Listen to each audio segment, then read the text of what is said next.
Kams audio son, you bun this swine when Kams audio son, you bun this swine when no want you shine. The tree of life, them no want you climb, cause them heart no kind. Kams I say them heart no kind. BUXTON massive, Kidaki, read that. Never joke, never joke, never joke. Oh, money never, money never, money never, money never, money never, money. Now know what you conniving, money, money never, money never, money, money never, money, money. You can keep your conniving, money. When you've been knocked for a bum, in a bill tell me money. Now because your money done, you come with conniving money. When you had your pocket full, in a bill tell me money. Now because your money done, you hustle for tell me money. Yes, money never, money never, money, money never, money, money. Now know what you conniving money. Neighbor, neighbor, joker. Neighbor, neighbor, joker. Neighbor, neighbor, joker. That's all the money that me walk for. A 2 pound note and a guilder piece. A 2 pound note and a guilder piece. A 2 pound note and a guilder piece. That's all the money that me walk for. I said money, neighbor. Money, neighbor, money. Money, neighbor, money. Money, now I know what you conniving money. Oh, Joseph. Well, I invoke the WP's position that we are engaging in civil disobedience and non-cooperation with the government, and on that grounds I refuse to participate in the interview. The question in struggle, is not personal. Whatever sacrifice as a political activist or a political leader you have to make for your people, you have to make it.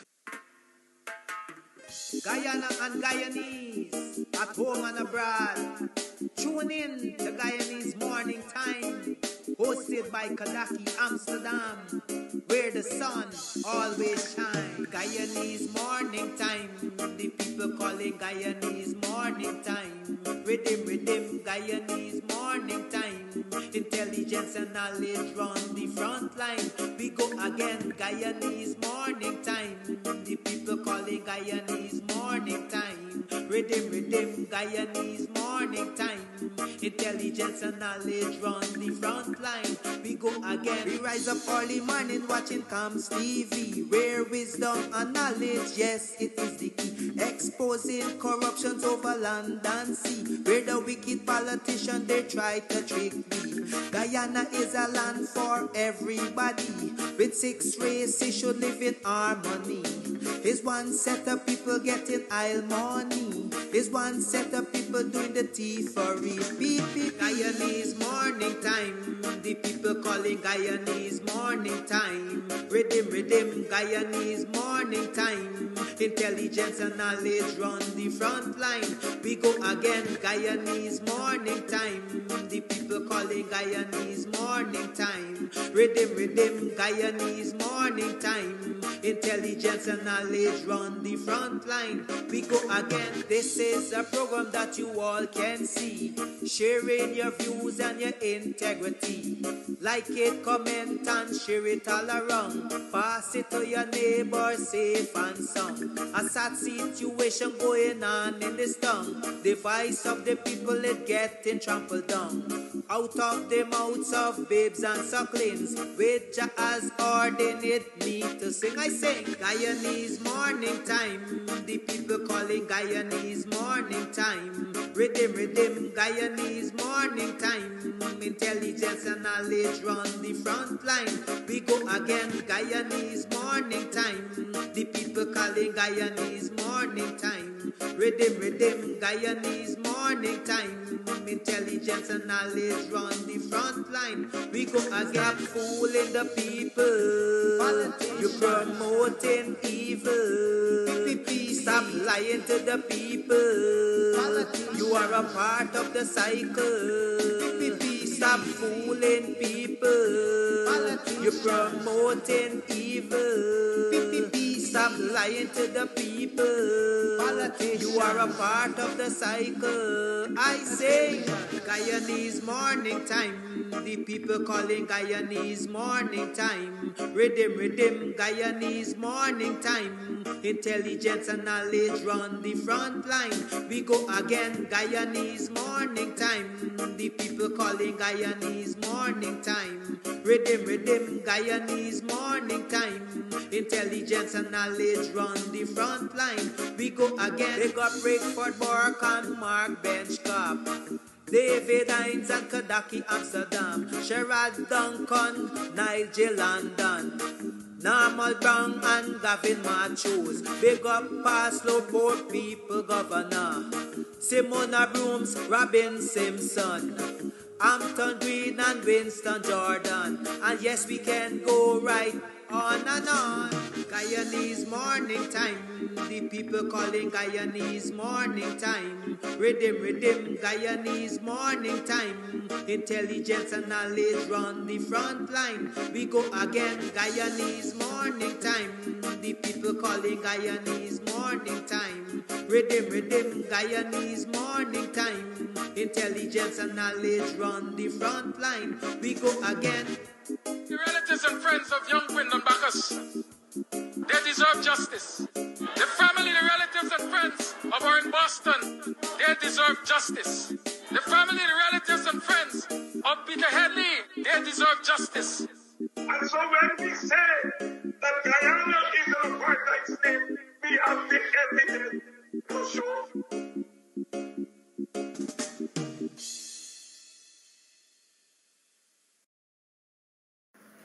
Are you planning your next visit to Oil Ridge, Guyana, South America? Well, let's accommodate you at Varon's Cheerful Country Manor. With free secured on-premises parking, our beautiful vacation air-conditioned home offers 3 beds, 2 bathrooms, a spacious kitchen, and all modern amenities. Located at Tushen, on the eastern bank of the mighty Essequibo and the western coast of Demerara, Varon's Cheerful Country Manor is just a stone throw from the ocean. Make that reservation now on Airbnb and VRBO. For contact, call us on 516-770-3053 or 592-685-3521. Make Varon's Cheerful Country Manor your home away from home. Hey oldies lovers, friends of the coalition invites you to a night of golden oldies. Come out and let's get down to the popular songs of Singerman One Man Band and the popular stereo songs. Friday 17th November at Club Twilight, Sideline Dam, Buxton North. Proceeds in aid of the Elections Campaign Fund. Come out and let's boogie woogie. Are you planning your next visit to Oil Ridge, Guyana, South America? Well, let's accommodate you at Varon's Cheerful Country Manor. With free secured on-premises parking, our beautiful vacation air-conditioned home offers 3 beds, 2 bathrooms, a spacious kitchen, and all modern amenities. Located at Tushen, on the eastern bank of the mighty Essequibo and the western coast of Demerara, Varon's Cheerful Country Manor is just a stone throw from the ocean. Make that reservation now on Airbnb and VRBO. For contact, call us on 516-770-3053 or 592-685-3521. Make Varon's Cheerful Country Manor your home away from home.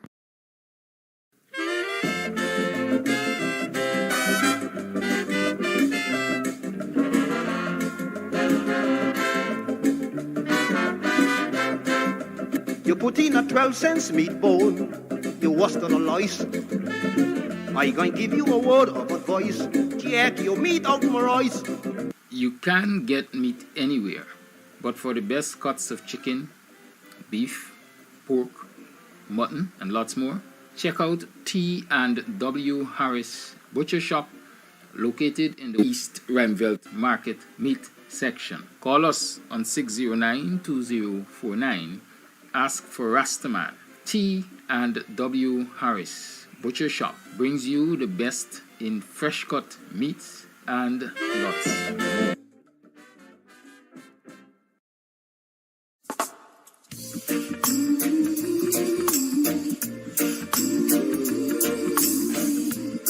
It's all about you. LA's fine sunshine most of the time,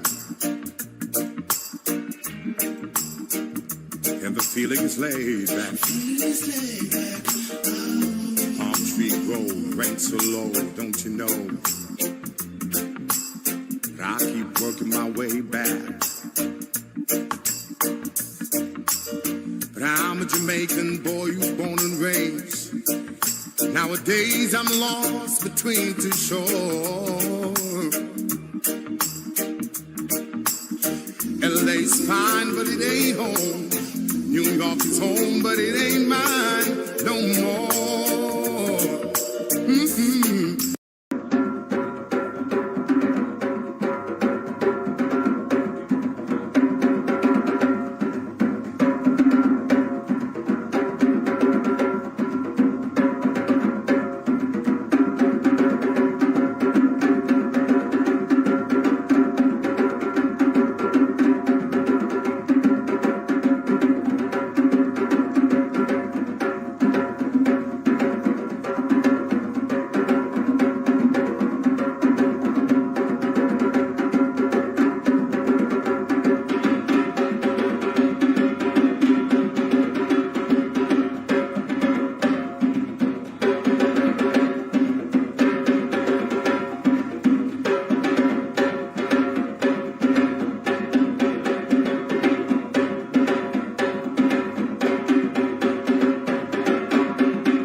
Veron's is also taking local bookings, and so you can call the local number to book your spot at Veron's Cheerful Country Manor.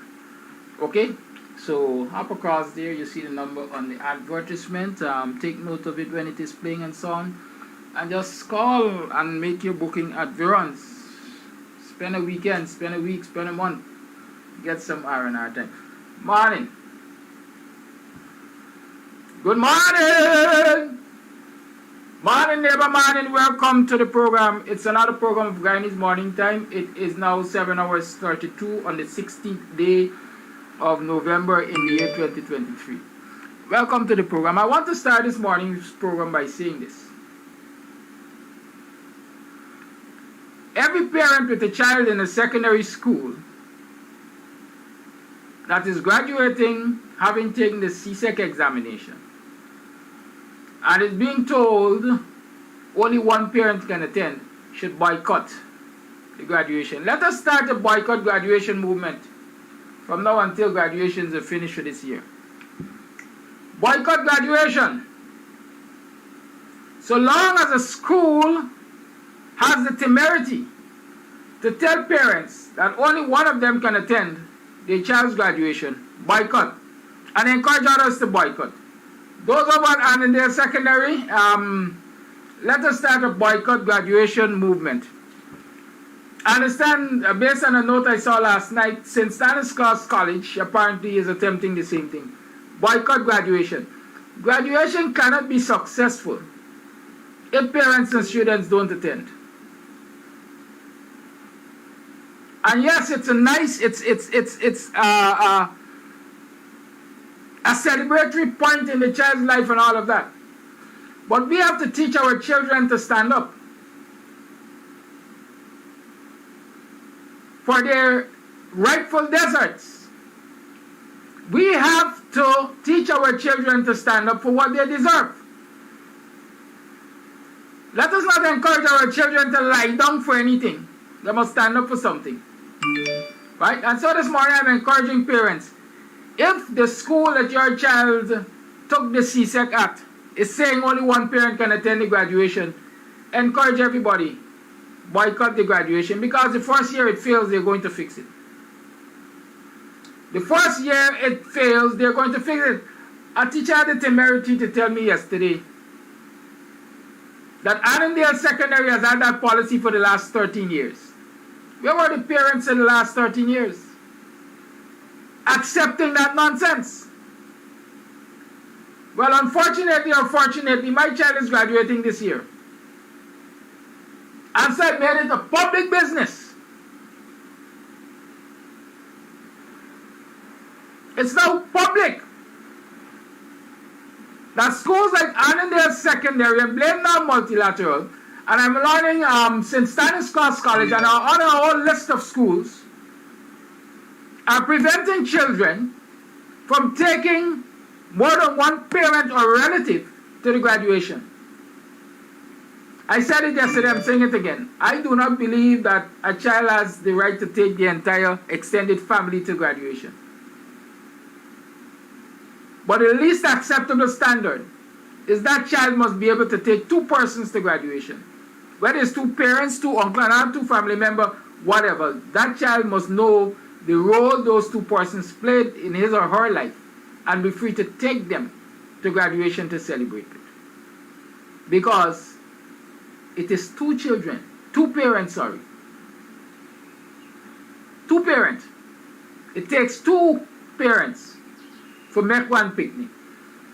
And so I'm encouraging those of you who are challenged, well, not even challenged, you're faced with this situation. Boycott, boycott, boycott. At least I love my children. I love them, and sometimes I don't, when I'm thinking that in my heart that I will have a fight on my hand because I have to convince them that they should do this or they should do that, they are already there before me. They are already there before me, and so I've learned that my daughter, congratulations to her, is already at that point. Since they sent her the message.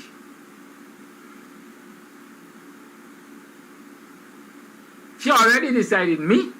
One parent? No, man. I going back for my money. Right? Teach your children to stand up for something. That's what I want to start with this morning. Good morning, people. Welcome to the program. How you been? How was your weekend? Well, it's not weekend. How was it yesterday? How you spent yesterday?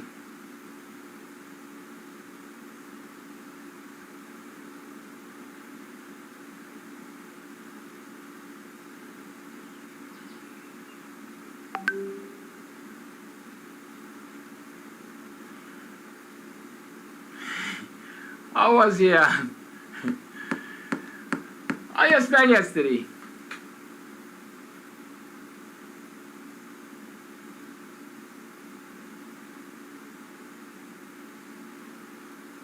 I hope you made some money yesterday. I also hope that you were able to capitalize on whatever opportunities presented.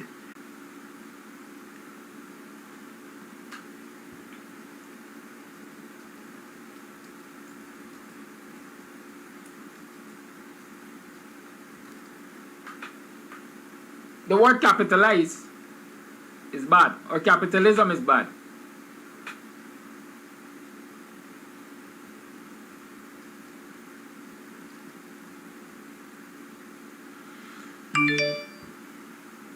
Well, hear me. There's nothing bad in capitalizing on opportunities.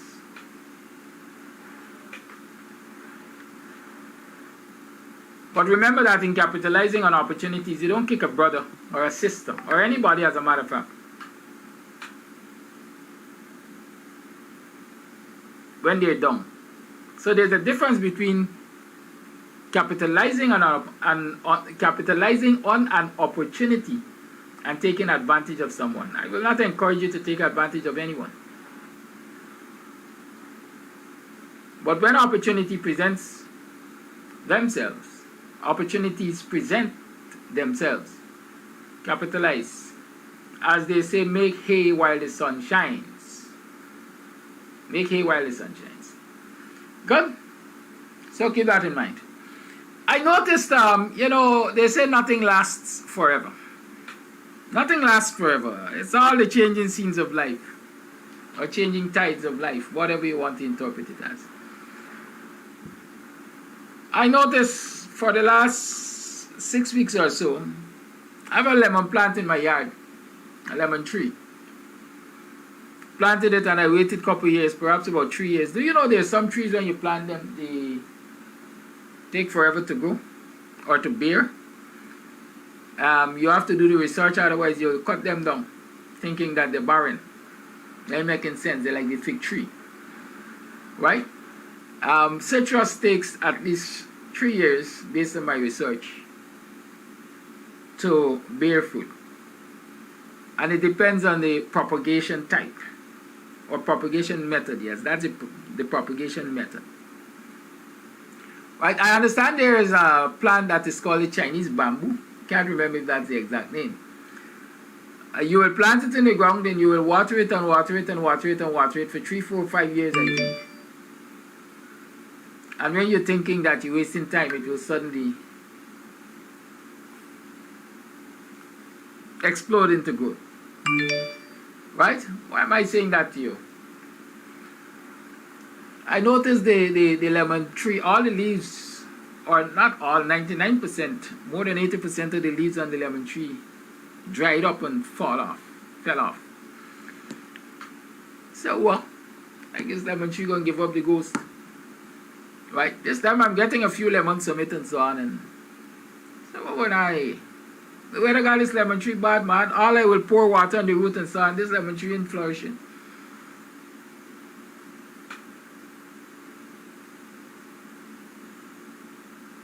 But we had rain a couple of days ago, no matter how little it was. And for those few days that you had that little bit of rain, I noticed as of yesterday the lemon tree is starting to sprout new leaves. Take that as encouragement. Sometimes no matter how things look hard, no matter how things look tough, No matter how it look like a death situation. It's the Bible they ask if these dry bones can walk again, right? Christ they ask who? Y'all know the story. I don't remember that story. I can't quote it exactly. But can these dry bones be walk again? Can these dry bones walk again? Right? So regardless of how dire situations look, live in hope and take actions. Right? Because what you will recognize with that tree there is that it was hibernating. It was saving itself for the right weather. So here things tough right now. I gotta shed all the extra weight. That is what lots of us have to learn to do. We have to learn to shed the extra weight when things kind of heavy and things didn't look like they're making it. It's looking tight. You have to tighten your belt, change your style of living. And then when you find a way, then you can reinvigorate yourself and go again. Right? That's an encouragement to you. This morning on Strictly Business, I want to talk about contracts. I will skip the usual or the trend which we started talking about, establishment of business, capital, access to capital, management and so on. Because all of us, when we go into business, we get into contracts. But a lot of us don't pay serious attention to contracts. Right? All of us. We get into contracts on a daily, weekly, monthly, hourly basis, but we don't pay serious attention to them. And I got a call this morning and it made me decide, you know what? This is the time to talk about contracts.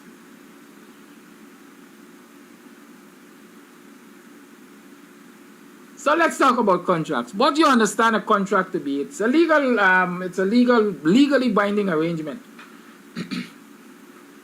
To start with, it's legally binding. So long as what we call the elements of contracts are present. Good? As long as the court or any mediator can establish that the elements of a contract have been established between you and an employee or an employer or two persons of doing business of any sort, that contract is legally binding. So let me just quickly tell you what the elements or some of the elements of those contract of a contract are, because who knows, sometimes I might miss one and somebody can tell me, Mr. Amsterdam is not all. So let me start by saying and tell you some. Right? Communication is important. What you communicate, how you communicate is important, because you got to understand that in communicating you have CYA, you know. Right? You know what CYA? Cover your ass. That's something you have to know in business too. How to cover your backside, cover your ass, save yourself. Good. So elements of a contract. First and foremost, they have what you call an offer and an acceptance. Somebody has to make an offer to do something, and the other person has to accept it. Those are the two primary, the two major elements of a contract. But if a madman offers you, a sane man, to sell you his mother's house for $1, and you accept, the question is it legally binding? To determine whether or not it's legally binding there, you have to go to something called capacity. The people who are entering into this legal arrangement, into this contractual arrangement, do they have capacity? Mental capacity, legal capacity. Can you enter a contract into a minor? Can you enter into a contract with a minor? No. So an adult can't enter into any contract with a minor, because the minor doesn't have the capacity for these legal issues? Can a madman, can a senile man or woman enter into a contract with somebody else? No. Capacity will be questioned. Because if you're senile, you don't remember nothing. Can a differently abled person enter into a contract with somebody else? It depends on where the quote-unquote handicap exists. Right? If you got twist foot or twist hand or one hand or one foot and so on and so forth, it doesn't make you mentally incapable. Right? So you have to look for offer, you have to look for acceptance, you have to look for capacity. A lot of people, when they challenge their parents' will, when they're fighting their siblings, the legacy, would normally make that argument that their parent at the time of writing the contract didn't have the capacity. Either capacity to sign, capacity to understand, capacity to put these kind of information and so on record. They argue capacity. A lot of us, not just saying us, not that I'm involved in it, but a lot of people when they're fighting the last will and testament of their parents and so on, they argue that capacity argument. So you have to have offer, acceptance, capacity.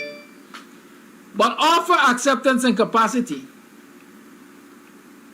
do not constitute a contract. There's something called consideration. A very big element. Consideration. Now what is the consideration we're talking about? You can enter into a contract for $100 million. And the person you're entering into accepts or agrees to accept $1 as the down payment on that $100 million contract. That's consideration. Okay? That's consideration. In short, it's an agreed, I would say tangible. And sometimes it can be intangible too. Right? In short, you have to give something in relation to this arrangement which has been made for it to become a legally binding contract. I hope you all understand what I'm saying here. If you don't, drop me a message and ask me what to clarify. So if you're going to have a legally binding contract, you look for offer, acceptance, consideration, capacity. Good? Of course, you can't have a legally binding contract if you're doing something illegal. So there must be legality. Right? A man who is selling weed and gets into an agreement with his supplier that he can push 10 pounds of weed on a weekly basis in exchange for a reward of 10% of the intake. Can't go to the courts and say this man screw me over because he didn't pay me my 10%. Likewise, if the pusher man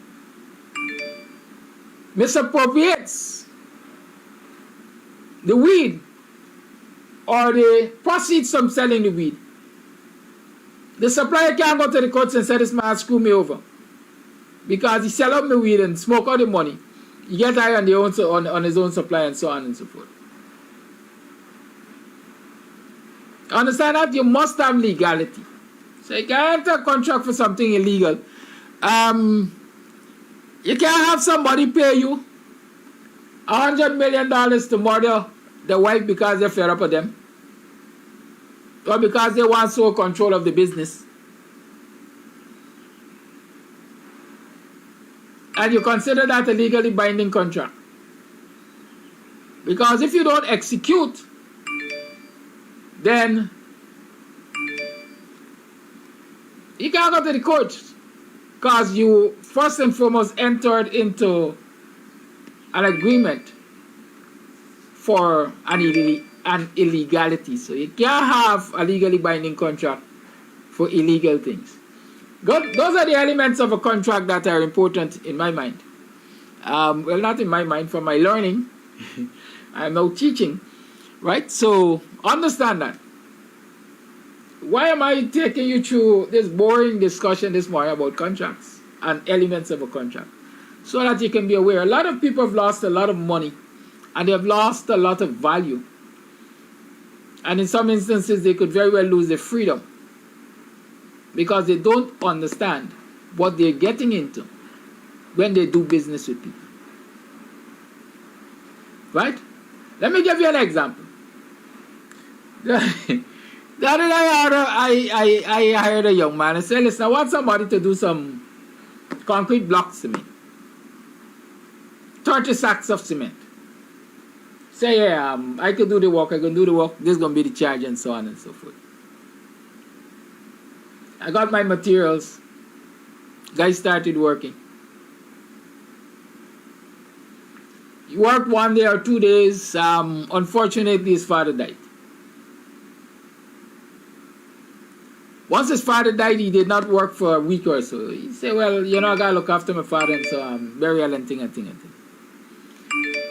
Father is buried. Days after, I inquired, what going on by, what going on? Are we moving? Say, man, I got some casting to do for somebody. You're going to see what's going to happen. I said, you're going to see what's going to happen? Yeah, I'm going to say, no, boss, I can't afford to see what's going to happen attitude because look the time that I've waited. All right, well, then see if you're going to get somebody. But must pass the fine shop. Must like get a fine shop. You know the fine shop is the value, the payment for the few sacks of cement that he turned into concrete blocks. So I said, pass fine shop. Say yes. I like to tell you something. You have nothing to get, not one blind cent. Because I'm angry. You got me waiting so long and then you're going to tell me.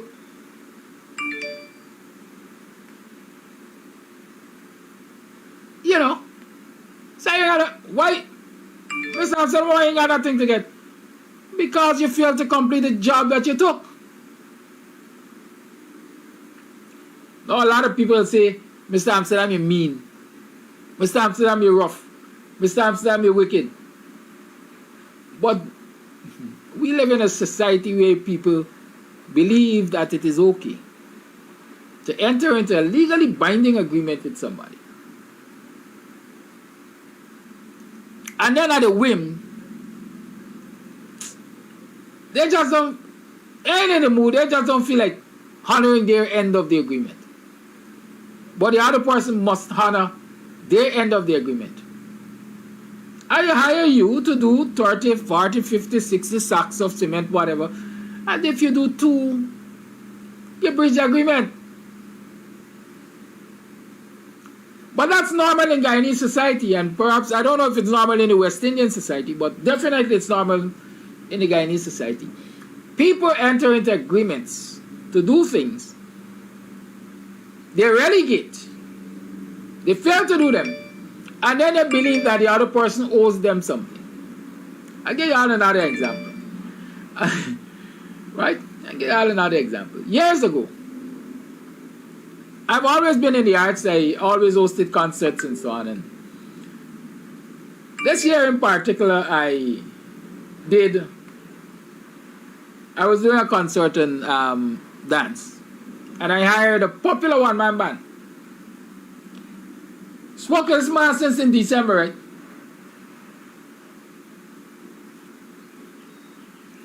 Here Miranda there. Miranda proved that. I this man since in December, right? By January, this concert is in April. By the end of December, early January, this man approached me and said, let me advance on this thing. I said, no problem. Here's the advance, 50% down.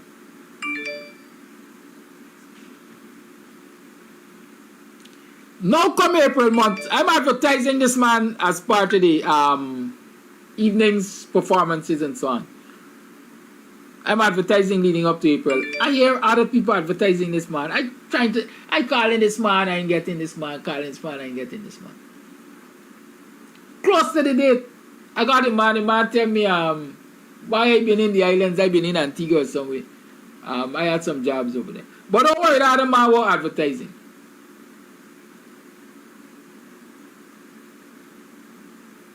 Me ain't got no agreement with the man. Me ain't take no money from the man. Me ain't got nothing. I come here on your show. It's alright. Show night came. When you looking for this one man band, this one man band didn't show up. It didn't show up early to sound check and all of that. The concert, the performances are finished. You're looking for this one man band to start playing. This man walking when people start walking out. The man set up and left an Amerindian guy to play the music. Walk out and gone. When I catch myself and I said, this man, the man gone somewhere, left the Amerindian guy to play. So I went over to the Amerindian guy. I said, listen, I don't know what's the agreement between you and the man who bring you in, but I didn't hire you. I hired the man. So you could pack up your band and go along your way. I shut down the thing. Couple days after the man turned up at my place, Mr. Ham said I will come for the balance of the money. I said, what? Wake up! Wake up for? The balance of money? But you should be giving me back my advance and pay me for the inconvenience. You best get out this yard before you see I do something I really don't.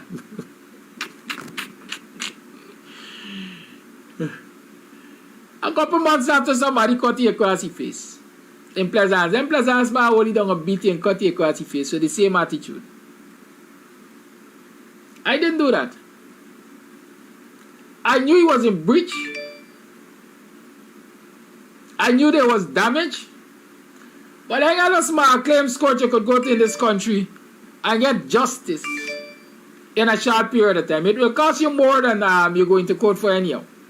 Because the length of time that it's going to be drawn out, you got to pay lawyers, retainer, and all kind of thing. But I use those two examples to show you how a lot of us do not take seriously the contractual arrangements that we enter into. Good? And while I take some positions, I also recognize from the humanistic point of view what Miranda is saying. There's value to the work that was done. But that recognition that there's value to the work that was done ain't got nothing to do with the contractual arrangements that were made. And so there ain't got no part payment there. But from the humanistic point of view, you say, is the foolishness, is the ignorance, is the lackadaisical attitude of people, just give money for you 1 day or 2 day working legal anyway. Right? Yes, so we do that. I do that. But that doesn't make it right. And so I'm talking to people here who are thinking about going into business, people who are into business, and people who do business with others. And so you have to understand, don't worry that argument about valuing the work that was done.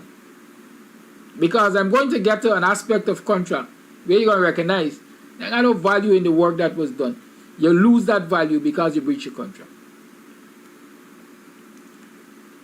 Right? Let's talk about that. The employment contract. I want to deal with the employment contract more specifically this morning because a lot of our people are employed by somebody and they're taken advantage of usually and do not even know that they're taking advantage of. Right? Good. So let's talk about the employment contract. What the employment contract is, it basically lays out the terms and conditions of employment It lays out what the responsibilities of your employer are and what the responsibilities of the employee is. Michelle Bombery is asking, and I am not sure what the and is about. But let's go.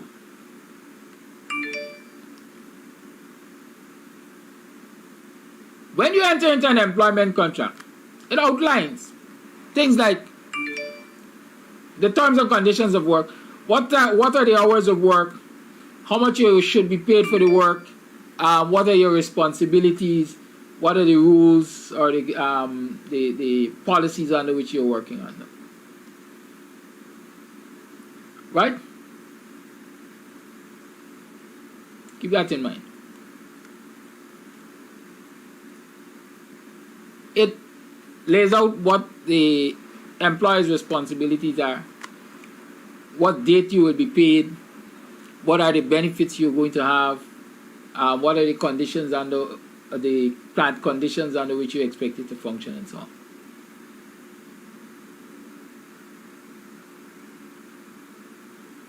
Good. A lot of people anxious to work, they don't even take time to read the contract. They just accept the job. Right?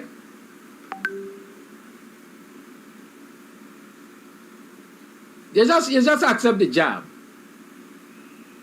After you start work, you accept the job, they bring the contract, you sign it, and you start work. In some instances, you start work without signing the contract. And then when you see the contract, you realize that, what? Is this I agree to? All right, but I start work, so I'm going to just sign them. Because I want my money that I work for so far.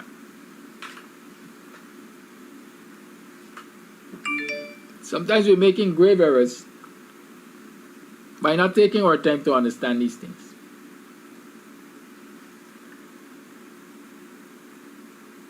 The law says, let's talk termination of contract.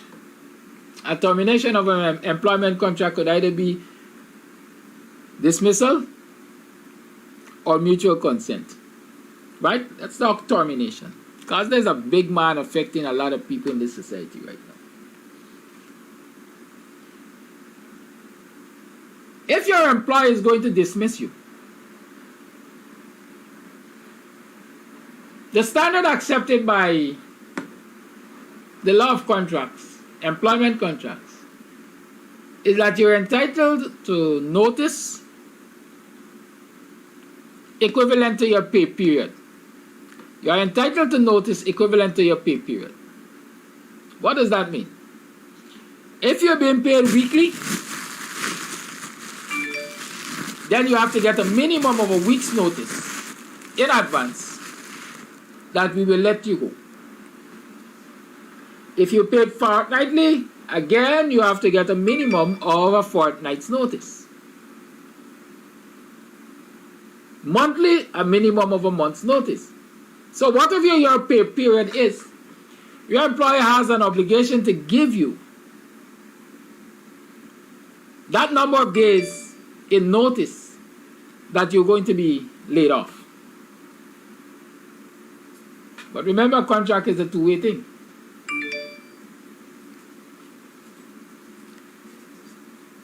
If you're going to leave the job, you have the responsibility of doing the same thing. So if you're weekly, you're supposed to give the employers a week notice, fortnightly the same thing, monthly the same thing. Now some people would say, well, this is shackling me hereby. Because I want to knock this man in performing on my job. And I want to knock you off.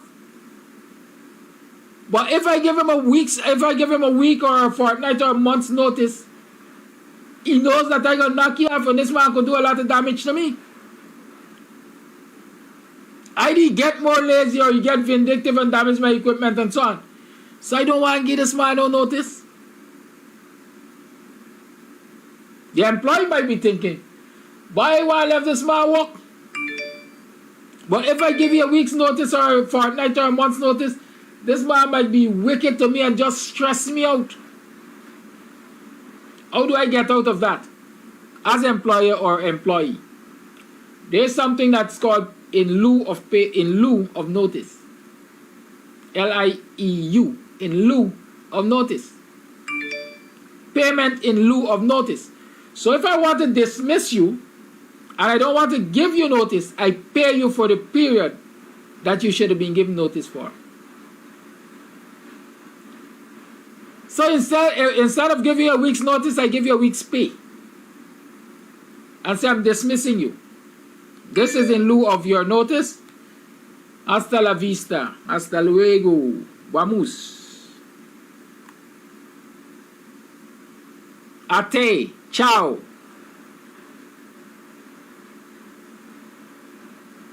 Good. Fortnight.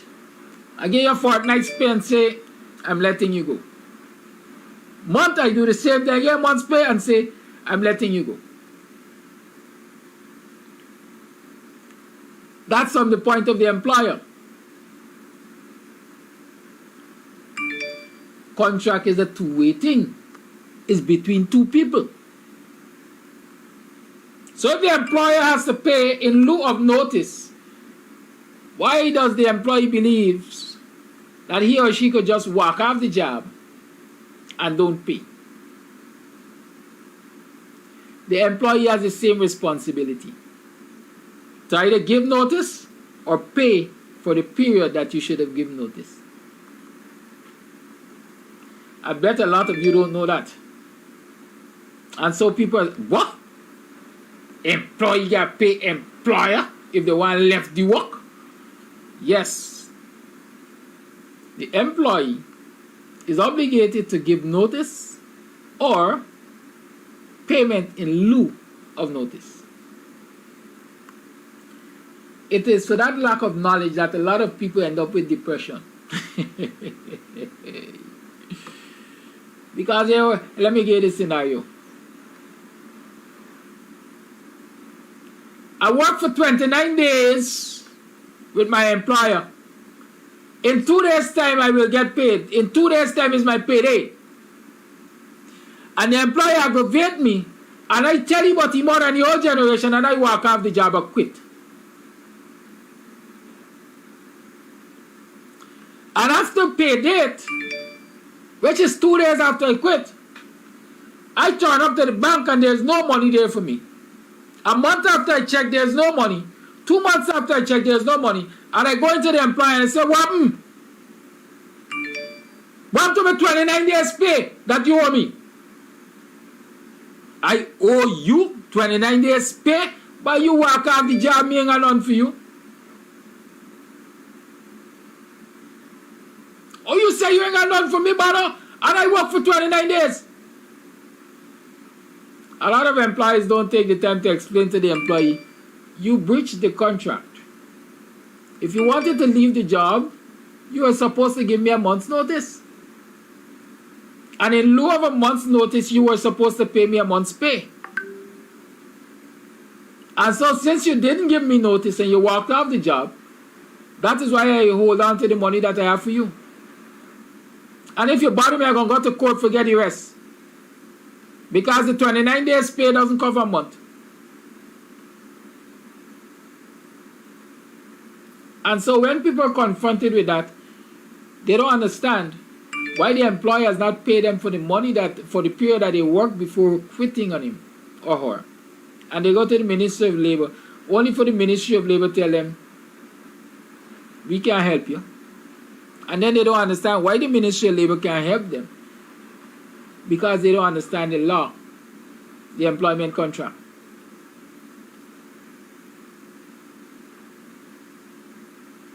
And again, a lot of people have been getting away scot-free with that kind of behavior in the country. Because, right? Because they're not aware of these rights and responsibilities. Both employers and employees, in most instances employees, And in many instances, employees don't intend to follow them up by taking them to court for that 1 month's pay or that 1 week pay or that fortnight pay. Because they think worth the fight. You don't have a legal system that is efficient. And so I can't take you to small claims court and within a week I get a judgment that will hurt your pocket. And so when you realize that your pocket will hurt by certain decisions you make on the job or in relation to the job, you just behave like you're in the wild, wild west, which we are in Guyana.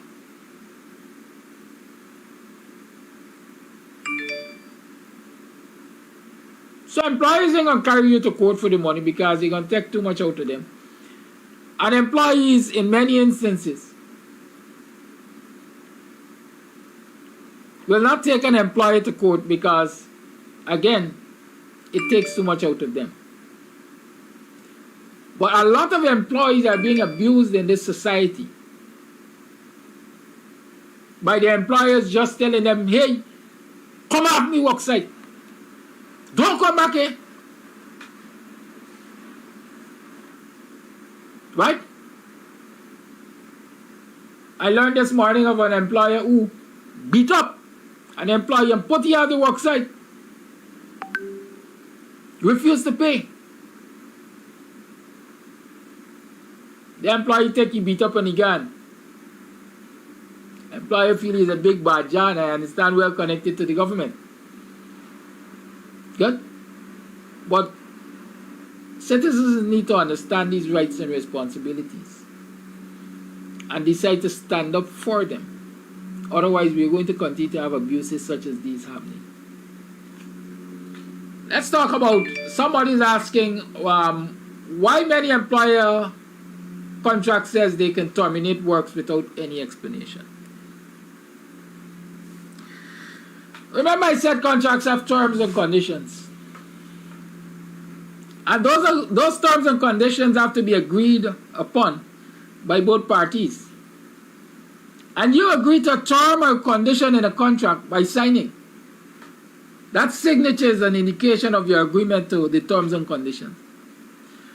And so if you sign a contract that says you can be dismissed without any explanation whatsoever, then that's a term or condition that you agree to.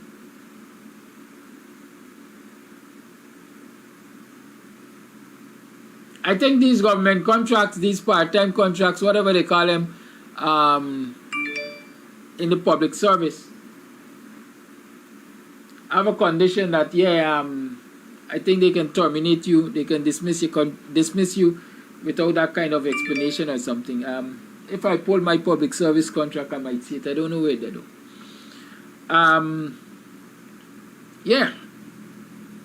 It is a way out for contractors, whether employer or employees. Especially again in a society like ours. I don't know if such terms and conditions would be acceptable in any part of the world. Right? Because that same clause there opens the door for abuse. Because I wake up this morning and I feel like seeing you, I can fire you. I can fire you without having to explain it. But let me tell you something in my mind. If that person were to go to the court would have to determine whether or not there was reasonable ground for dismissal. Alright, the contract says you don't have to explain. But was the grounds for dismissal reasonable? Or it was way out of left field? And so despite the fact that you might have signed a contract that says you can be terminated without explanation, it is something that you can approach the court for. Because it doesn't mean that because I don't have to explain to you, I can just fire you out of my whims and fancies. right? But again, you don't have an efficient judicial system. You don't have an efficient judicial system that you can go to and know within a week that can be sorted. And so one of the things we in this society have to fight for, insist on, is efficiency in our judiciary to protect business people, whether employees or owners.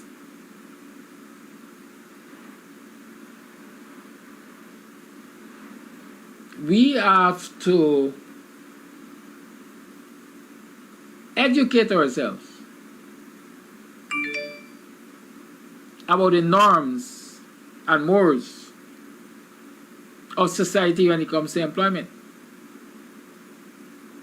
We have to educate our children. As the older generation, if we educate ourselves, we have a responsibility to educate our children about those things. And that is why I always argue that it's not good enough for a child to just complete secondary school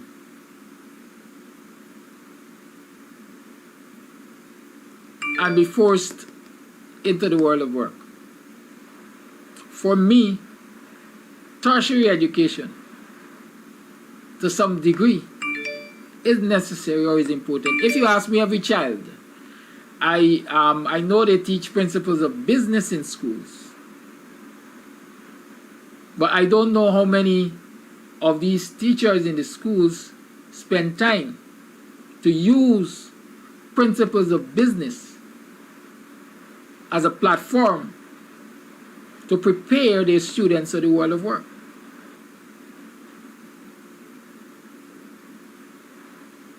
Because I know in principles of business you have to do contracts. But whether or not the educators take the opportunity to teach employment contracts, because you know in our school system all we teach is what is on the syllabus, right?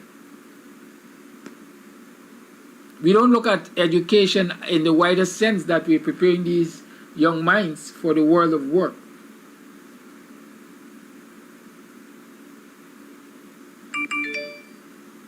And so if you have a child who has just completed school and so on, and you think you want to ensure that they're well able to deal with employment and employees and contracts and so on, one of the things I recommend, I don't know if they still offer it at Contractual Labor College, but GTI does the diploma in commerce. Have your child spend 2 years and do a diploma in commerce. Have your child spend maybe a year or 2 years at Critchlow, if they still offer it, and do the industrials and industrial relations and social studies certificate. I think that's the name, industrial relations and social studies. In other words, have your children educate themselves on these basic things before they venture into the world of work, or even while they're in the world of work. We have in our communities a lot of skilled men, tradesmen, who enter into contractual arrangements and don't even understand what they're entering into. You don't call them buying and say, hey, I got this house for you, Bill, or renovate. And he will turn up, he will give you an estimate, he will even give you an estimate of time if you request to have an estimate of time. And material than anything. And one of the first things they do when they turn up on the job, and that's the consideration that I mentioned, they ask in advance. Why do they ask in advance? They ask in advance to ensure that you don't give a job to somebody else while they're thinking that they have a job. So you give them an advance to seal the deal, let's see. And having paid an advance, the next expectation is the balance will be paid on completion of the job. That's the usual arrangement.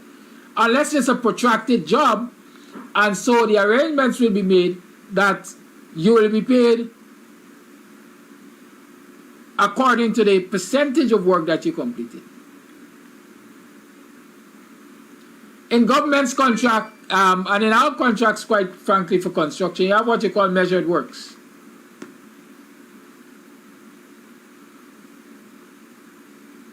And so when you got a building that is going to take a year to build, and then flood like the St. Rosie's High School, we can talk about that another day.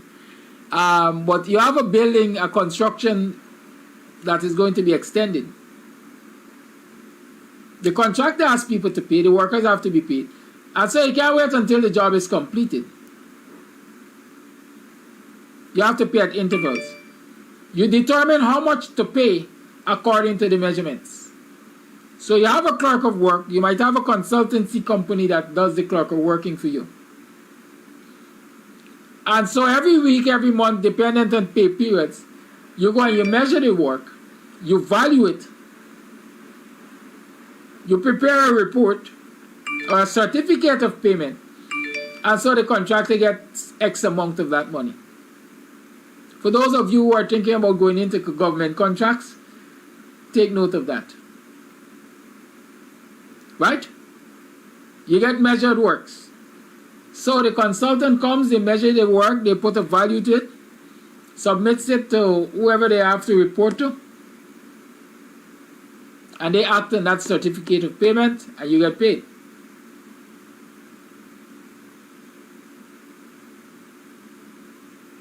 In government contracts, they also have penalties, just as they have penalties in the regular employment contract. And penalties for infrastructure projects usually, generally government contract penalties, is what you have, I call it time overrun. If the agreement was to construct, like for example, the sideline dam road here that is taking forever, the contract stipulates a time by which the job should be completed. Let's say 60 days.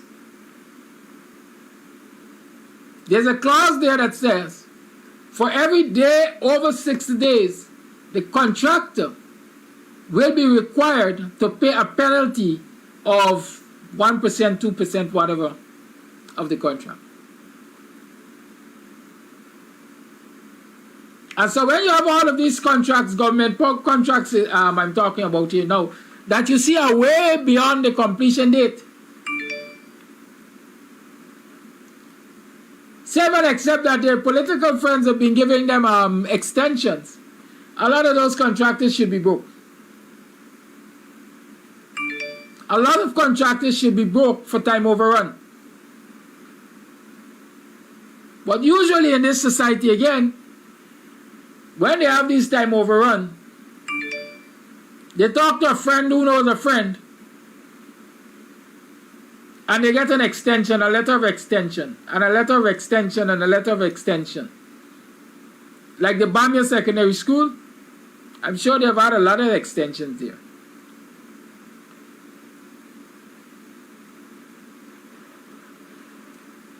And that is why, because we don't follow the rule of law and procedures and anything in this country, that is why so many abuses are taking place in the public sphere in terms of infrastructure work and so on. Citizens are punishing because the road ain't complete on time, the drainage wasn't done on time, and so on and so forth, because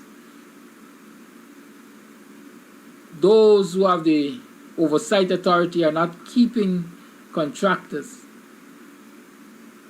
to the letter of the contract, in that if you have time overrun, then you pay a penalty that is daily. But in every government contract, as far as I know, especially in the area of infrastructure,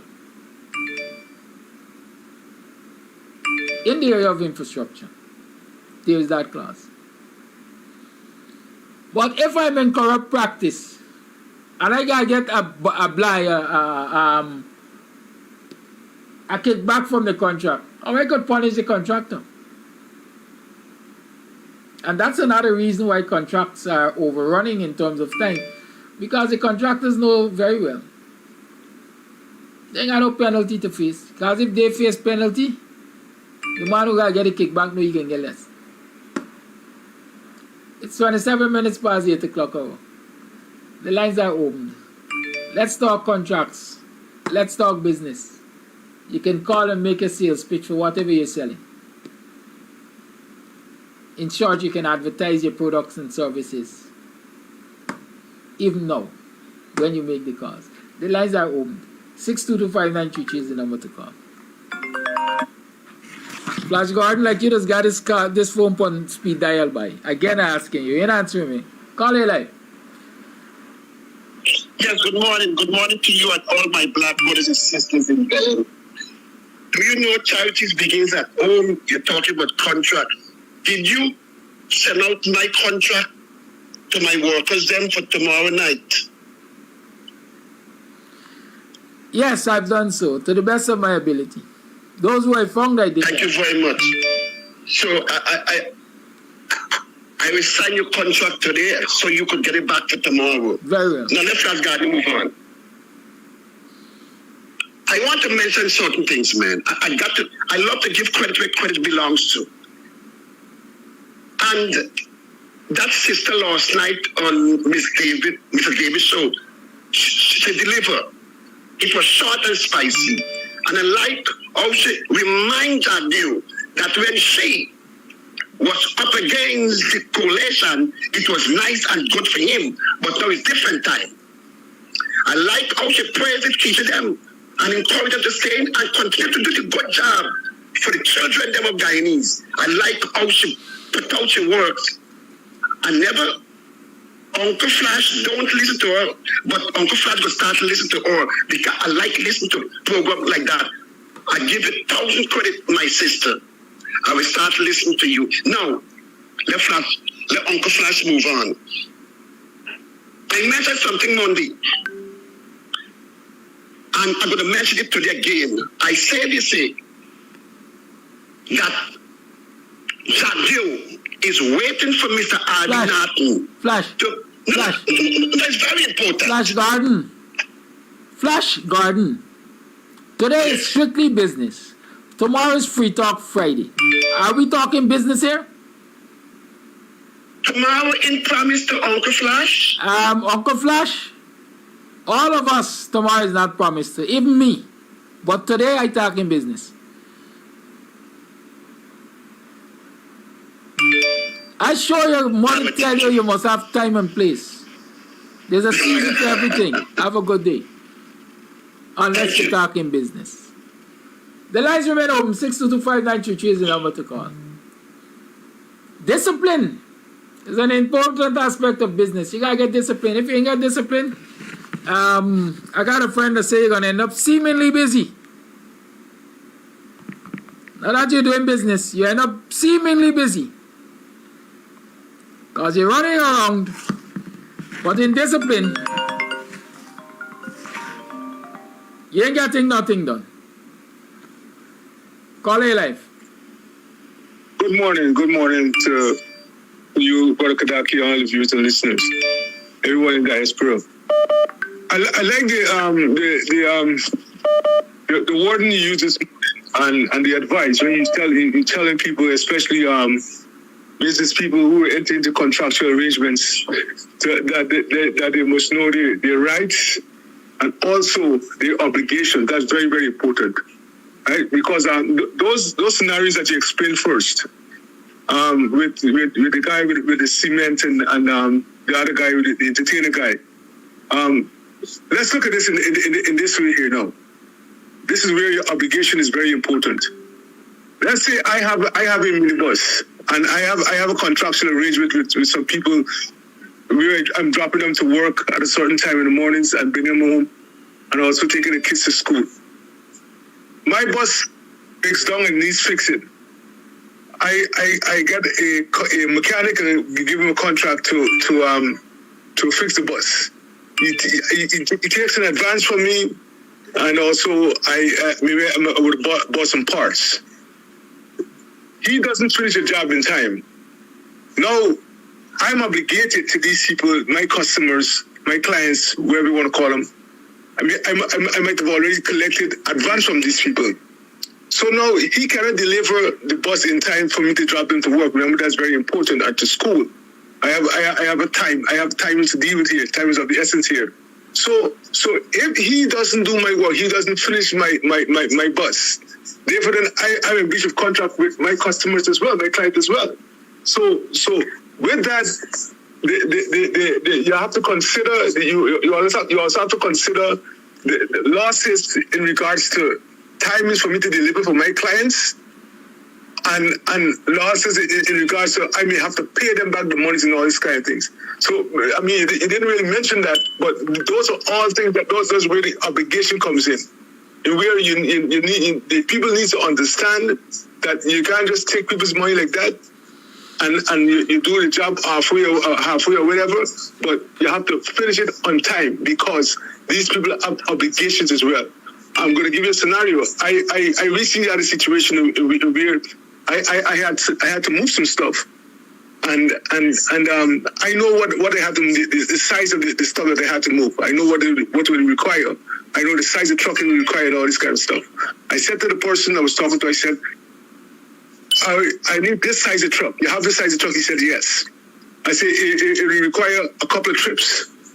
They said yes. Then I explained what he said yes, and he gave me a try. He gave me a cost for those things. When he showed up to pick up the stuff, I wasn't there, and the person who was going to give him the stuff said this truck is too small. He can't just do 2 trips. You're going to need about 4 or 5 trips. You know what? Now he's looking for me to pay him for 4 or 5 trips according to the amount that he charged per trip. But the arrangement that we had before is that you have a big truck, you have a certain size of truck, and then that size of truck, because the job requires a size of truck, for it to only be 2 trips. So that is where obligation is very, very important. You can't just take people's money and make an arrangement and you cannot deliver, because that person who you're contracted with, they have obligations as well. And if you fall short of your obligations to them, they will fall short of their obligations to whoever, and that's a cost to them. So that is very important. So the rights and obligation is very important. Thank you. Thank you, caller. And that is why they have something called damages.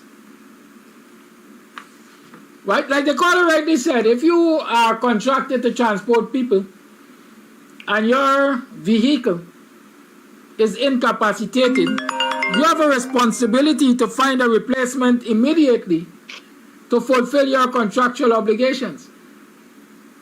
Whether you gotta go beg, borrow, or steal another vehicle to take those people to their agreed destinations when they're supposed to be taken to the destination and bring them back and so on, that's your responsibility. They ain't concerned nothing but you and the arrangement with the mechanic. Right?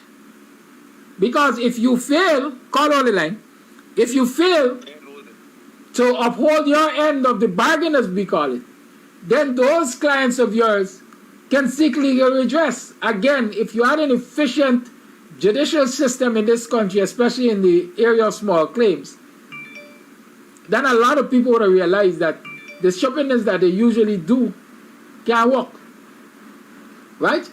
In the same area of transportation, let me tell you this. Do you know as soon as you enter into a minibus stops for you,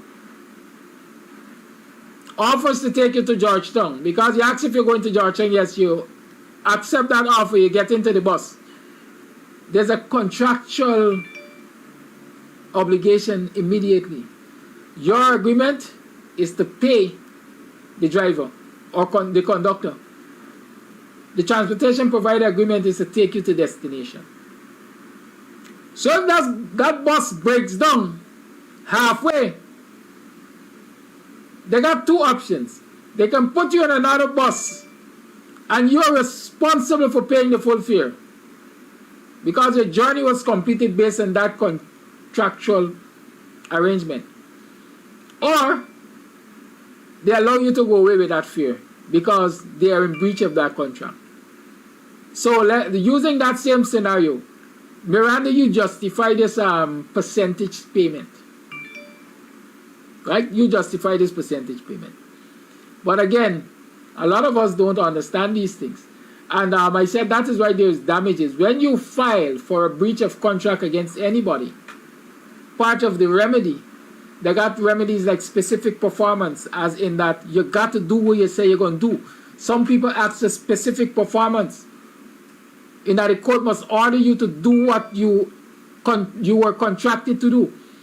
In other places, they ask for damages, in that you pay a financial sum to repair the damage that you caused to this person's reputation or whatever, ability to earn, and so on and so forth.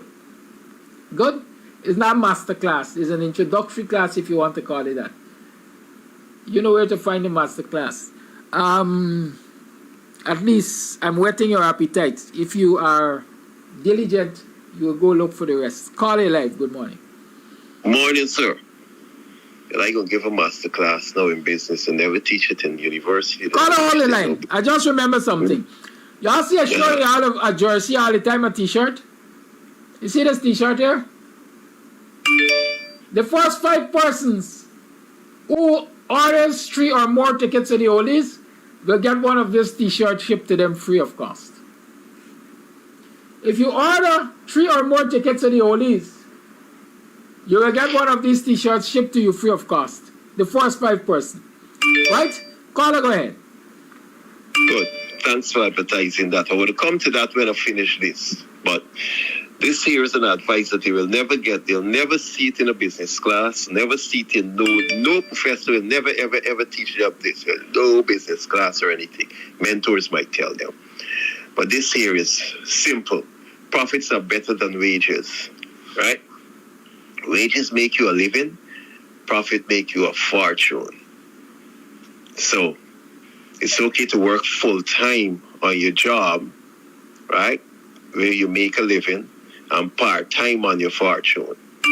So as time go on, you could work on both of them. And as time go on, once you're disciplined enough, you're gonna be working full time on your fortune. So this is what I want to leave with people today. For all of those who want to do something, remember these words. Profits are better than wages. So get up and don't carry your dream to the graveyard. Got a graveyard full of ideas and dreams and what's not. Don't let yours end up there. And again, as Kadaki said, he already said the rules. The t-shirts are ready for you.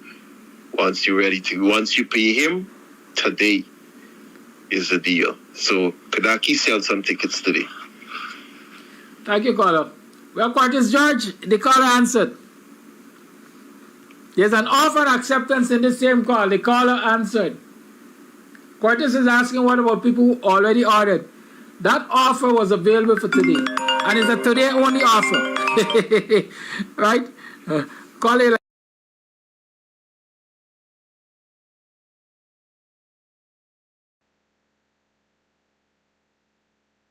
Morning, neighbor, morning.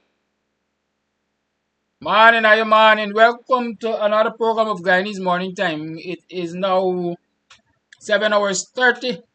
It's Friday, the 17th of November in the year 2023. It's Free Talk Friday.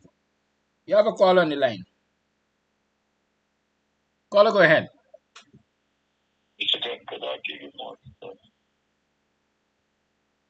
Good morning, caller. Yes, I don't know if it's the same program. I was listening to a program just now, Talking Business. Is this the program? Yes, it is. Okay. Something happened a week ago, whereby I had something to tell a man. He agreed concerning the sale, the price at which was offered, and he asked me to bring the article down to him from where I live. Taking the article down, he decided now that he don't want it anymore. Would he have to pay a cost for me transporting that stuff to his place? Do he have to pay a cost? In my mind, no. Why? Because you made an offer. There was, in fact, that have you ever heard of invitation to treat? What did happen? he agreed to the price and he told me to bring it. Yes, he agreed to the price and he told you to bring it. Yeah. Right. But what he didn't do is give you any consideration. If you listen to the program, I said there are some important elements of a contract, right? And consideration is one of them. And that consideration, even if you think it's $100 million, even if you accept a cent on that arrangement, that's consideration. Was there consideration in the contract? Did he give you anything or he just gave word of mouth? Just word of mouth. Right, so there was no contract in my mind. The legal heads can tell me differently, but my little understanding is that there was no binding contract. When you actually turned up in front of him with the stuff, right? And he saw it. If he agreed to take it, pardon? No, the thing is, Sakadaki, the thing is, he came, he saw it, he wanted it. He said, bring it. He came, he saw it, he inspected it, then he said, bring it. And I took it to him. Yes. Then after that, he didn't worry anymore. Is that the contract, verbal contract that has been supposed to be binding between you and this guy? Well, like I said, in my mind, there was no consideration given. Well, sometimes consideration don't be given, but it's a binding when you said, okay, it's agreed upon to bring it from point A to point B. That is a contract. All right, let me ask you this. How do you prove in court that he said bring it? Well, you see, the thing is, once I remove it from point A to point B, and it could be proven that it was removed from point A to point B, that is a contract. No, in my mind, in my mind, let me put on the camera so people see my face. In my mind, okay, you moving it from point A to point B doesn't necessarily but you're missing the point, sir. You are missing the point, and it is something we have to learn. In my mind, in business, in this instance, if this person said to bring it, at least let them pay the transportation cost for it to get there. Right? Because bring it, like I just said, there's a word of mouth arrangement. And so if you were to go to court and say, me and this man had this arrangement, how do you prove that he said bring it? Because where it was and where it is. But you could have chosen to move it on your own volition. You decide you want to move it from here and carry it wherever. Now, why would I want to move it from where it was? Carlo, you're missing the point. You are missing the point. I understand that in your mind. I understand what you're saying too, Mr. Kada. I understand what you're saying.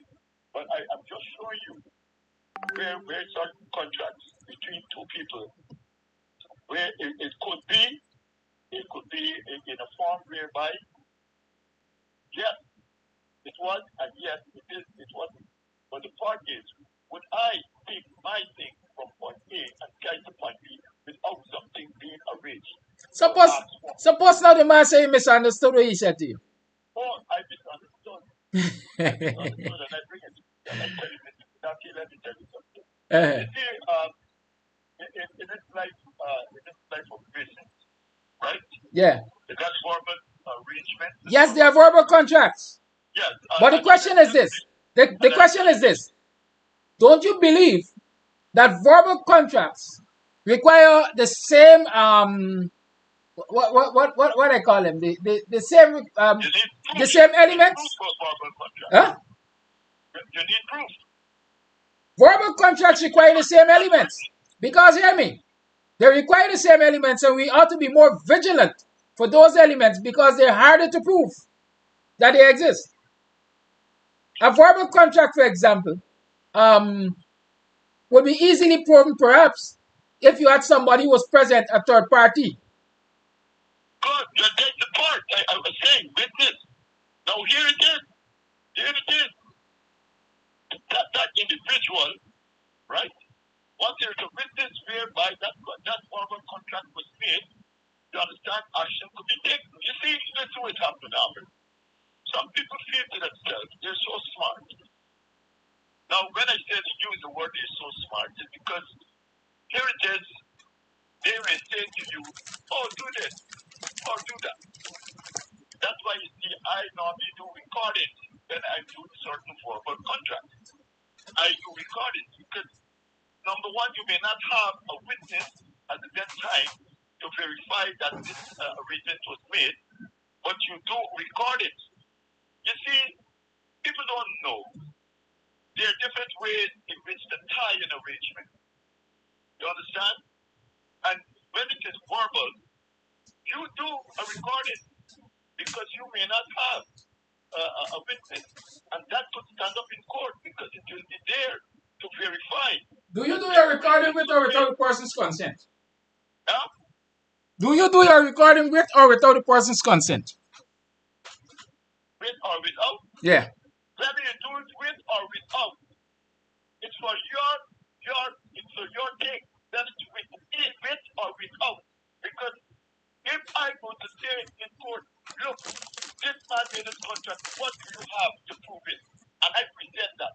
Do I have to get his consent? No, Yes. I don't have to get Listen, no.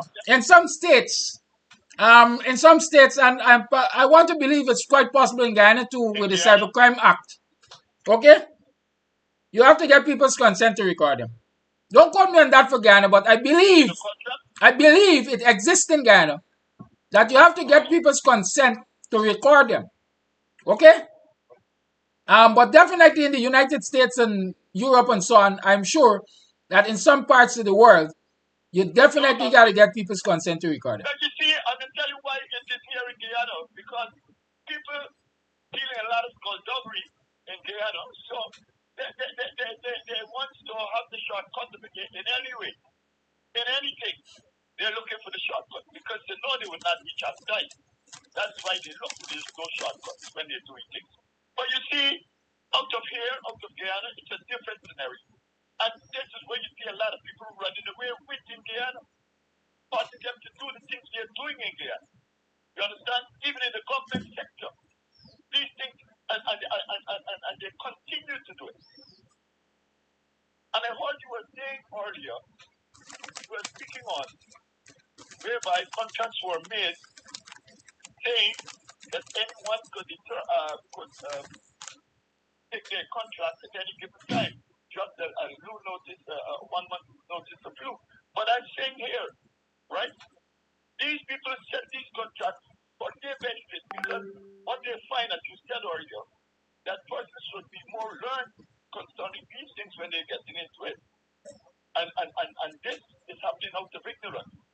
But I'm saying these people knew it for a fact what they are doing. They know. You understand? For the smaller man who may not know what is happening, they take the advantage. You understand? They take the advantage. There's so many ways you can do contracts and it's binding and standing in the court of law. But in Guyana, I'm telling you, my God. I will tell you this. Regardless of the ways in which you do your contract, the elements must be present. All right. And if the elements are not present, then you can't claim a binding contract. You see, so you could find the elements all wrong. You could do things to create it. Okay, Carla, thank you. There's another person coming in. Yes, my brother. You have a blessed morning. You too. The lines remain open. 6225933 is the number to call. Call your live. Yes. Now, we're speaking about contract. There must be an offer and proof of acceptance for something to be contractual. And if it can be proven that it's good morning, good afternoon, concerning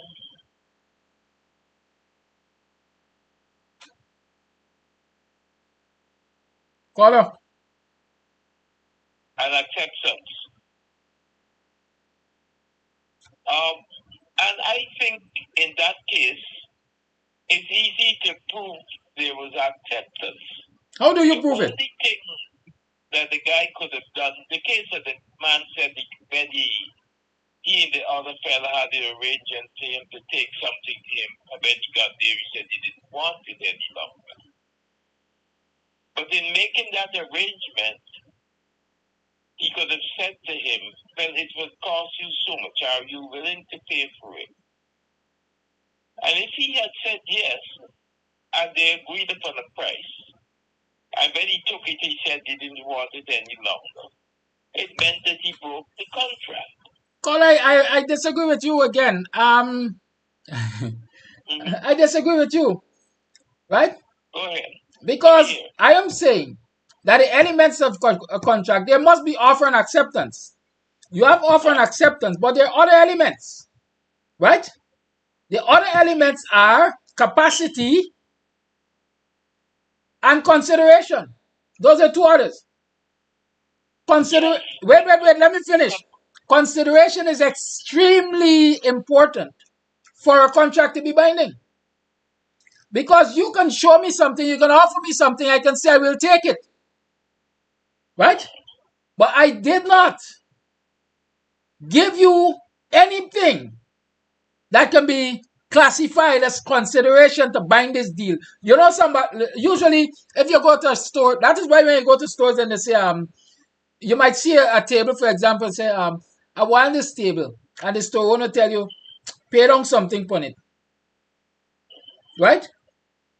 Because once you pay down something on it, you've entered into a contractual arrangement with the store owner and yourself. Yes. But once you don't give consideration, you're in business. Yeah, but that is what I'm saying. If he and the guy had arranged a price and agreed upon a price, an agreement on a price. He didn't have to actually pay anything. No, Carl. I think you got it wrong. No, you got it. They're terribly wrong.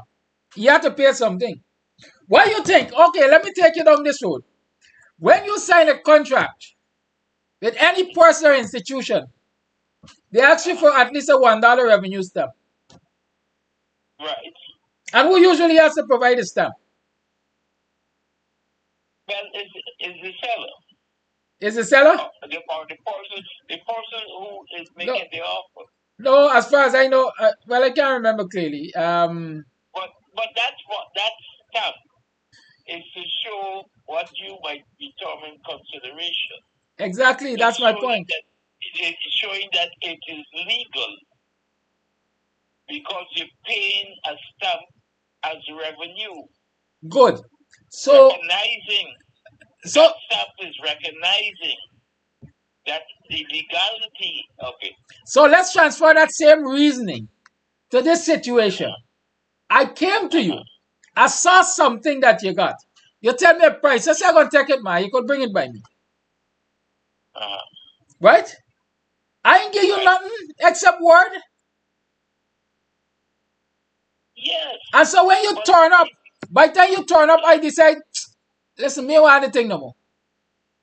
What leg are you standing on to say I breach the contract? Well, that's what I'm saying. If they had agreed upon the price. Caller, I am saying to you again, an agreement on price alone is not enough to constitute a contract. No, remember acceptance has motivation. Caller. Right. Guide to the code. Remember, acceptance has motivation. I mean, it's highly skillful, and it becomes. That's why you got the court that got to settle these matters. Yes, I don't know if Selwyn Peters still tunes in, but I wish Selwyn Peters has tuned in, and I want him if he can share some wisdom on this matter with us. Thank you for your contribution. Because, yes, I think we should get a legal mind. Acceptance, as you could say, can be a verbal thing of expression. The consideration comes when the man says, well, look, I believe that I had an acceptance after we have agreed upon a price, and he would have given a price with difference. But your belief is your belief. It doesn't have to be mine. It's not just my belief. Caller. It's his expression. Caller, have a day. Caller, have a day. All right. Have a good day. Thank you. You and I can't hold up the line all morning. You made your point, I made mine. Right? The lines are open. 6225 You know, I thoroughly enjoy these conversations, mind you. I want a legal mind, if anybody is listening, to tell me about this story here. Call it live. Yeah, good morning, Brother Kadaki.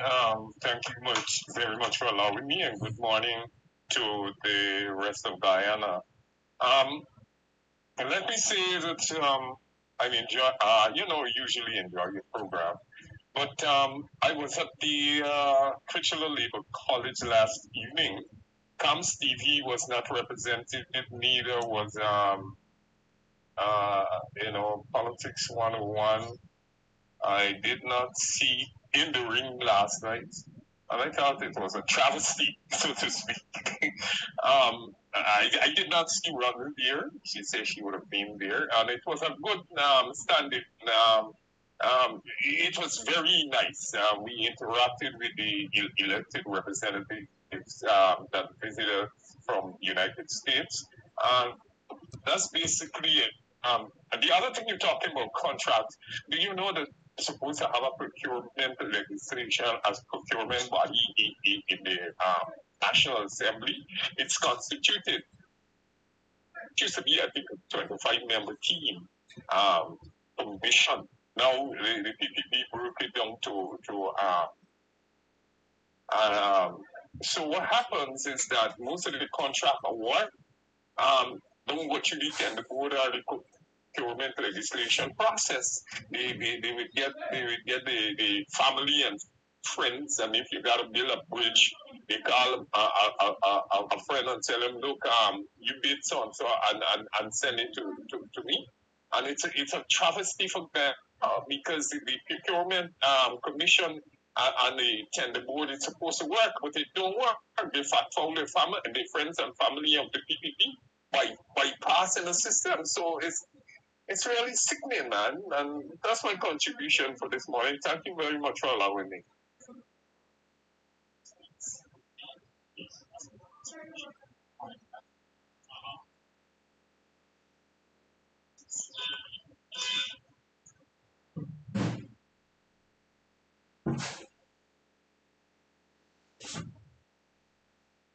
Yeah, yes. All right. Good. It was good that the town hall happened at Crystal Labor College last night. I'm happy that it happened, and I'm happy that persons turned out.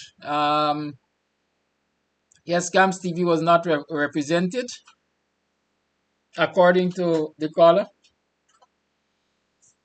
But no, Kams TV can be everywhere. That's a fact.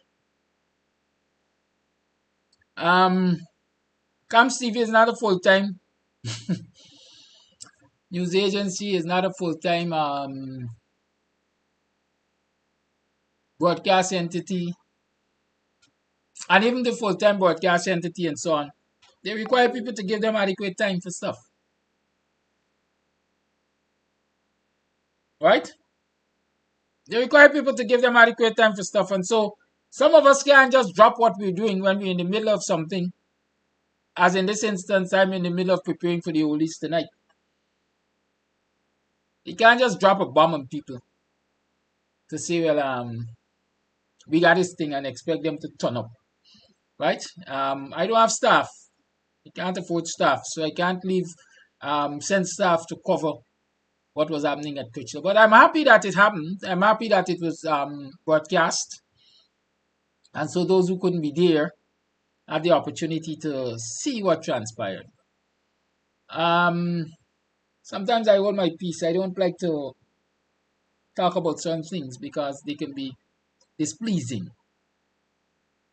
Right? And people feel that you are attacking them. You're getting personal and so on. So sometimes I don't comment too much on certain things. I am not even sure right now.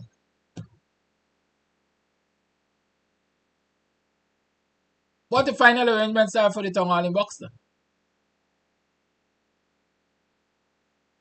Last I heard it should be 4 o'clock tomorrow afternoon at the Prairie Hall. This is Friday.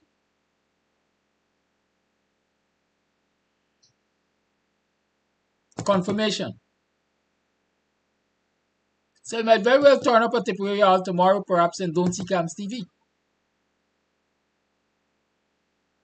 Yes, I know. People look forward to seeing me, Diane. And I try my best to meet people's expectations, but I'm only human. I'm only human.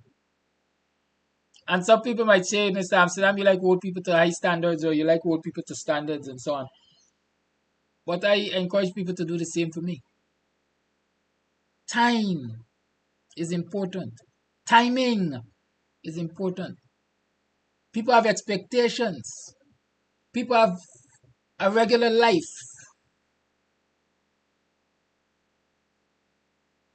And so you can't wake up this morning and feel, hey, I'm going to drop a bomb on them and tell them, come out 10 o'clock for meeting. By then, people are already planning to leave 3 days ahead. So certain things we really have to work on. As organizers, we have to work on as people, public officials, private individuals, family members.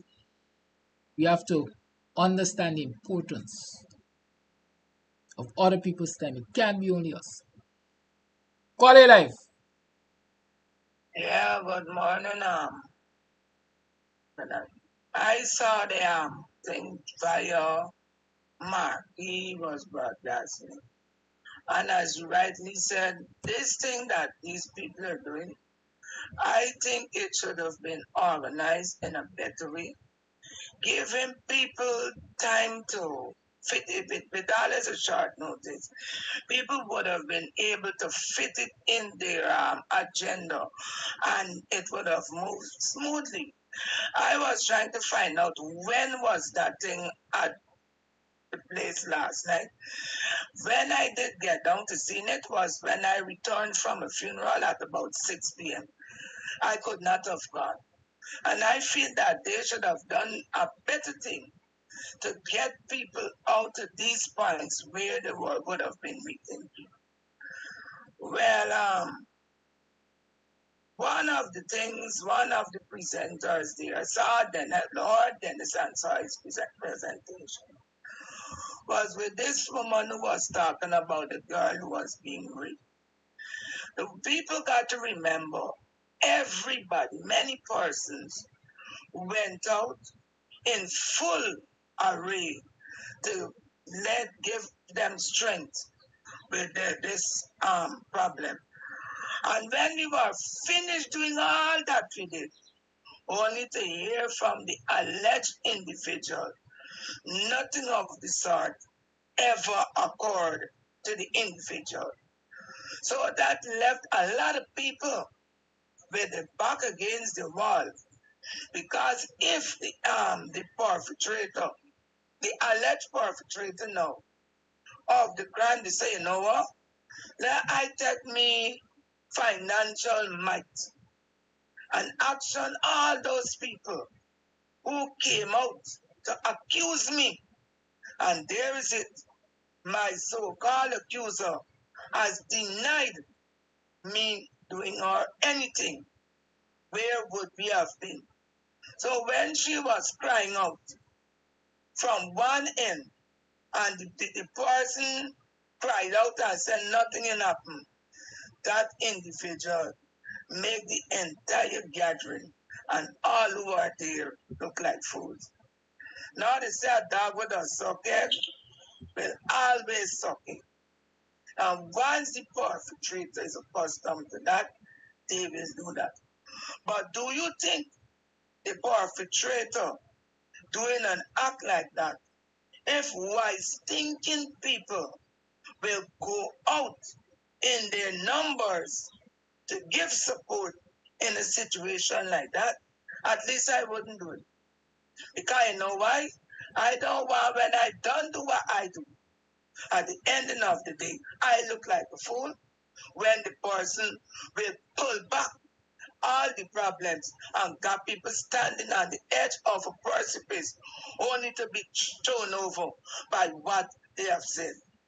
So that thing is a ticklish thing. Moving along.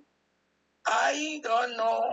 I sent you a picture early in the week, okay, about my relative that was being murdered in the bush. The place is at Blackwater, and they say the police that is connect the catchment area, the police catchment area is major. And to date, Kadaki, that story has not hit the news. I have not heard it on the news. And when you hear about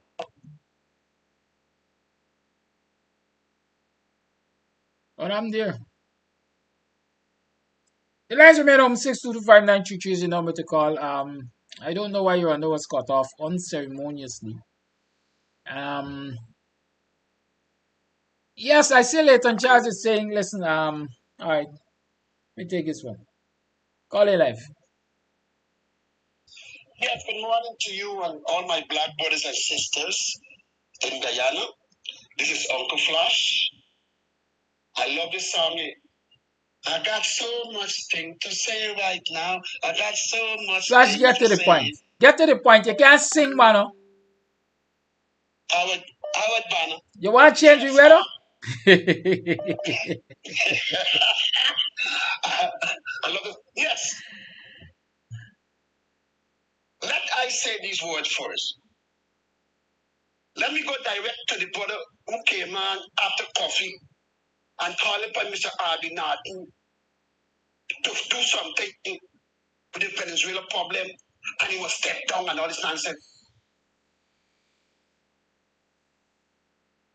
Help people who confused. That problem is not Mr. Arby Norton alone. The problem belongs to two offices. The government, because it's a serious matter, and it belongs to the immigration. Nobody focus on immigration, but Flat Guardian will focus on immigration this morning. The Guyanese people have to go and protest now at the immigration office and call upon them to arrest and deport these people. Guyanese, you guys remember what Suriname did to Guyanese, Barbados, and Trinidad? It is citizen them was calling the immigration and a response to that because they have obligated to the citizen them, especially when Barbados and Trinidad workers and don't want to pay us. They call the immigration us and deport us. It's not Arby Norton job that Arby Norton have to sit down now and prepare for the big battle. Let me give him a chance. Let us trust him and then verify. Don't verify and then trust him, my black brother sister. It's time to move off on the page. It is time for you all to encourage our grandchildren and grandchildren to get up them ID card and prepare for the next election. Now, if the immigration said that the government started to do that, then I have to send out a strong message to the government and to the people that who in charge of the election come and say, hey, we're watching you and we know where you live. And that's it. It's time for we start calling. John F. Kennedy said one thing in history. He said, ask not what your country could do, but what you can do for your country. And Uncle Francis around a piece of what you could do for yourself. And otherwise, whatever the government gave you, they could take it back overnight. Let me stop ask and depend on Arby Norton to fix this and his and all the nonsense. It is time for we move from vacancy office and go to immigration office because the people there playing with our democracy, our future for our children and grandchildren. Let me focus on that. And the election, God already gave us Arby Norton. What more will you all want to be like Dog on the Bone? Is Dog on the Bone? Granger represent Dog on the Bone. Met we suffering today. Have a nice weekend. Thank you, caller.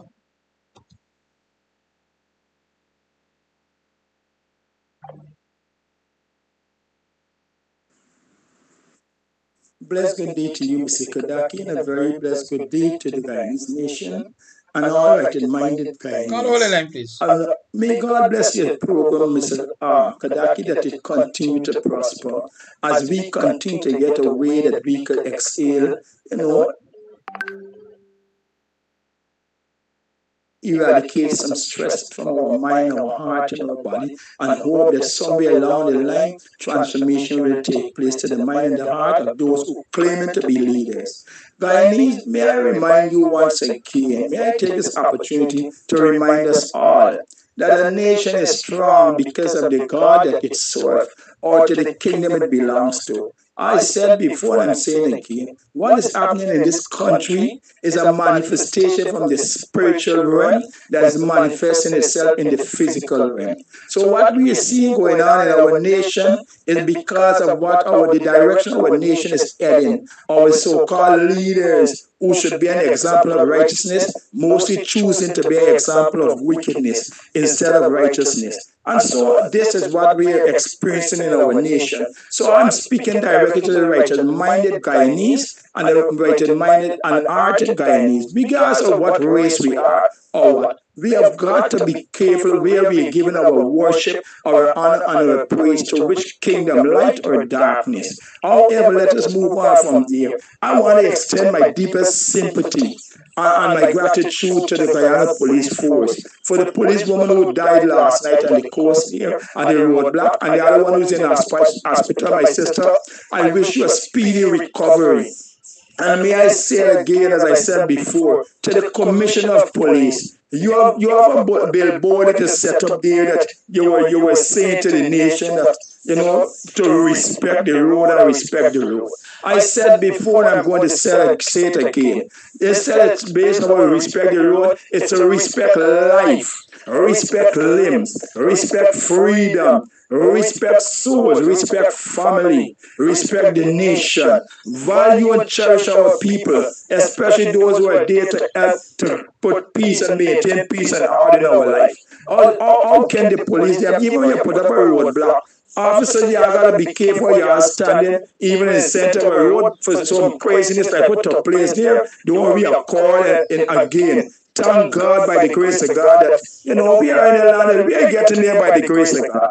However, my God, to the bishop who's the head of the police service commission, what are you doing, my brother? You are there supposed to be representing the righteousness of God without fear or favor, not representing party or leaders or politicians. So please, I'm calling to you and I'm asking you, stand up and do what God expects you to do. Stand up for righteousness, embrace righteousness. Guyanese, we're going to get there by the grace of God. But it's very, very shameful and heartbreaking what's going on in our country. And I said before, and I will say it again.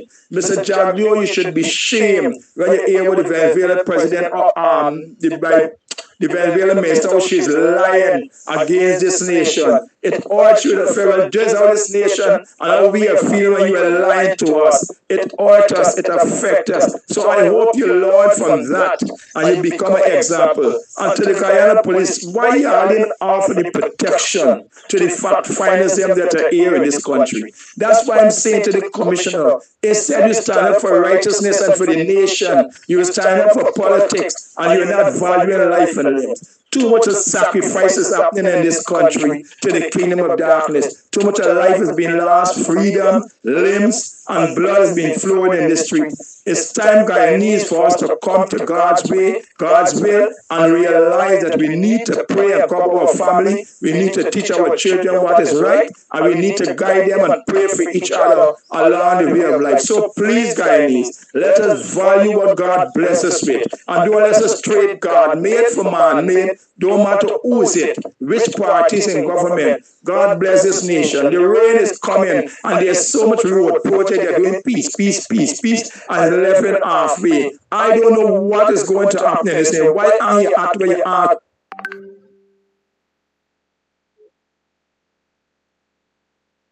I can't reach the PPP government. Have a blessed day, Guyanese. We're going to get there. We continue to work in what is right and do what is right. Sorry that I have took so long, but have a blessed day, Guyanese. May you be one and stand up for righteousness, and let us vote for peace, love, and unity against this wickedness that's taking place in this nation.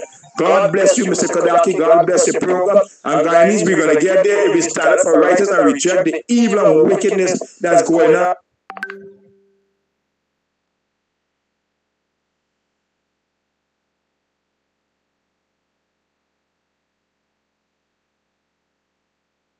Caller, good morning. Good morning, sir.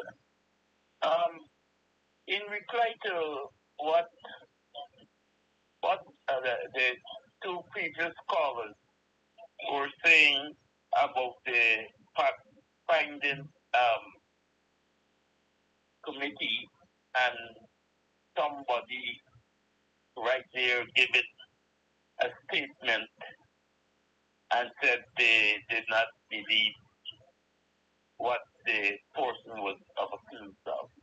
I don't think that should have happened at such a forum. You're there for fact finding. And if one person or persons accuse somebody of doing something, you don't make a judgment just like that. And I think, Kadaki, you are partly responsible for these people being here. And I was surprised to hear you wanted them to say that you can't be every place that you're just an individual. No, you have said it so many times that you are prepared to make sacrifices for this fight. And you got to find out when these things taking place. Caller. So you want person. Yes, sir. Where you want blood? Huh? Where you want blood?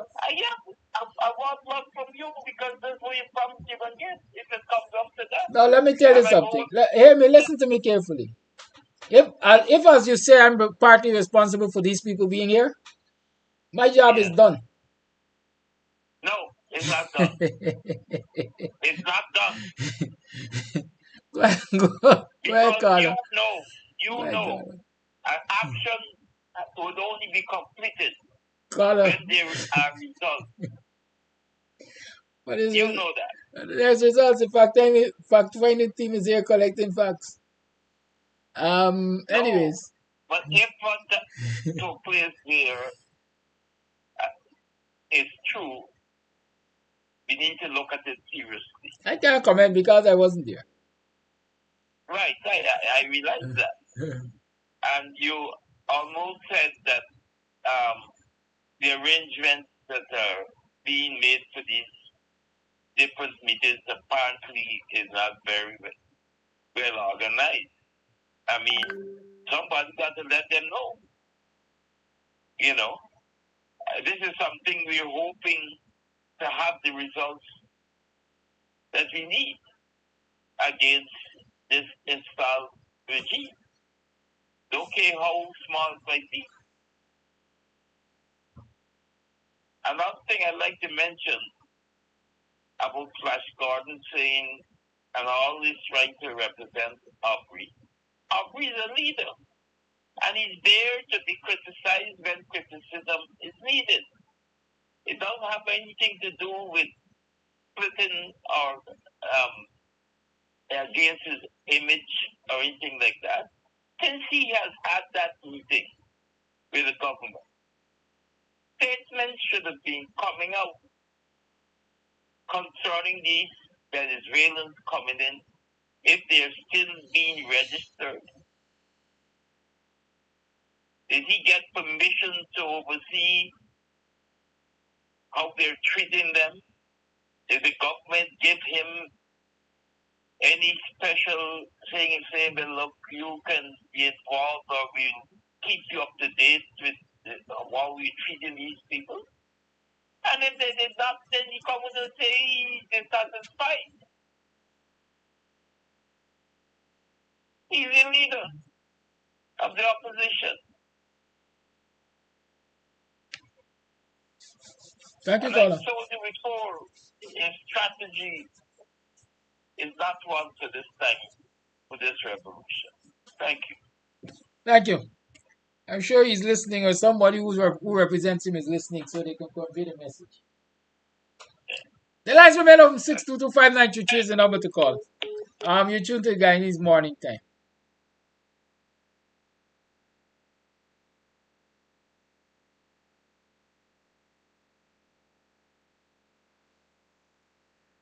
Yes, the lines are open. It's 11 minutes past 8 o'clock. We got a whole 49 minutes to go. So don't be afraid if you're calling and you didn't get through. Keep calling. I'm sure you will get through. I'm making a call now. Hopefully I will get you. The line is busy.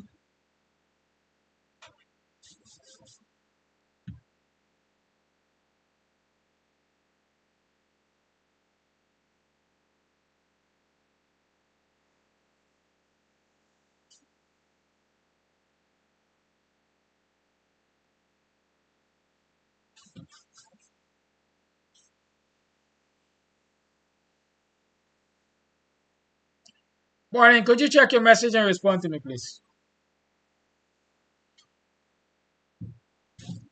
Yes, the lines are open. 6225933 is the number to call. Remember, tonight is the Oldies.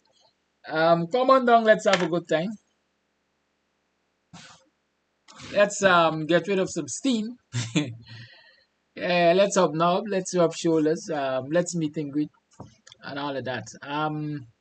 If you're looking for chairs, tables, tents, chair covers, tablecloths, napkin holders, napkins, and stuff related to hosting, you can contact me on 6225933 as usual and let me give you the hookup. EC Party Rentals has all of those things to rent. Chairs, tables, tents,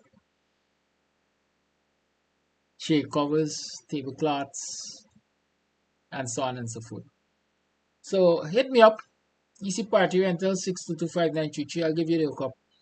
You have something to transport, like the guy, the guy who complained yesterday that he had an arrangement with a man for 2 loads. The man told him he had a big enough truck, and the man ended up telling him that he can go do more than 2 loads and he got to pay for them. Sometimes you can avoid that kind of stress. Call me and let's make a hookup for you if possible, because trucks have capacity, right? Sometimes you need 3 trucks to do the job, one job. But all of us, we have to feel the squeeze in our pockets, and so the tighter we can hold, the tighter we will hold. Call your life. Good morning. Good morning, Kadaki. Just a quick observation here. Now, I understand some people may be upset with what's going on with respect to the fact-finding committee. But let's say one thing at least. We are glad they're there. And since they're there, and we know the circumstances surrounding the powers that be to make things don't go the way it should, we have to make ourselves flexible. You can't be 2, 3 different places at the same time. If, perchance, your schedule didn't fit into what's going on there, find an alternative way of meeting with these people. But the objective is for as many Guyanese as possible show up to these sessions so they can hear their views. Because if these things aren't done, I know what's going to happen when those folks leave. Talk now. This is the time to get there and talk up. But don't try to make excuses upon excuses and believe information will meet to you. I have seen that thing advertised on Mark Job Show. It's on Facebook. Every which way you turn, you're hearing the information. Try and fit in somewhere, man. Stop with this excuse business and I wasn't told and I didn't know. And I mean, the time for that is done. The people are there. Make yourself flexible and find a way to get there somehow. That's what I have to say this morning. Thank you, and you have a wonderful day. Thank you. You know, one of the things I take pride in doing is, if you call it logistics, organizing. I'm the point man for WPA when it comes to organizing meetings, for example.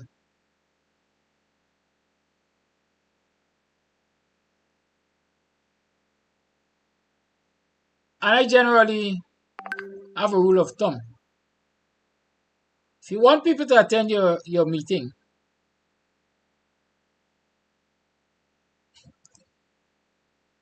right?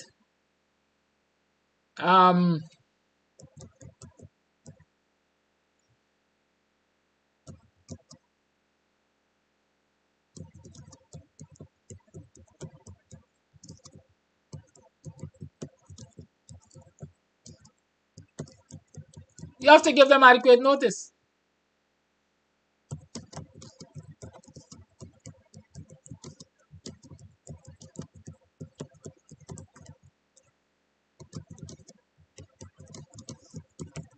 Right? If you want people to attend your meetings, you have to give them adequate notice. Yes, it's important.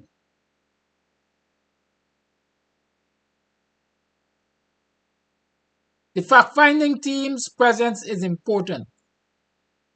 Information gathering is important. It is people who have to turn up to provide information to the fact-finding team, fact-finding team. Right? But if you do not give these very people who have to bring the information to you adequate time to bring it, then you won't get it.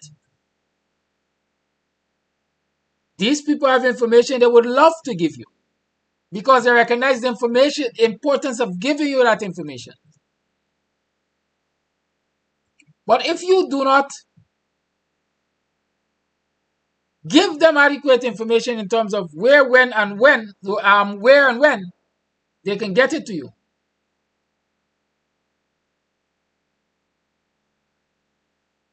then you won't get it. At least you won't get it directly from them.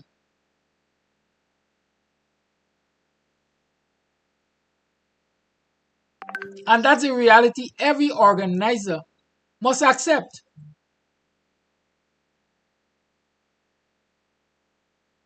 The caller said he saw the advertisement and Mark about yesterday's town hall meeting. Great. How many Guyanese? How many Guyanese were likely to see it on social media in a timely manner?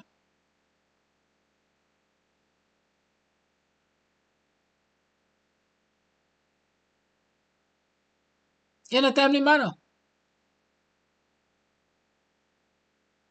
My rule of thumb is if I'm going to organize a meeting, I want to give people 3 days notice.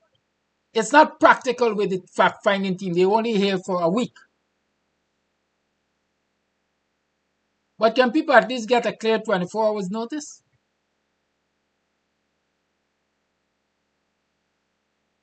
An itinerary, quite frankly, at least a temporary, what do you call it?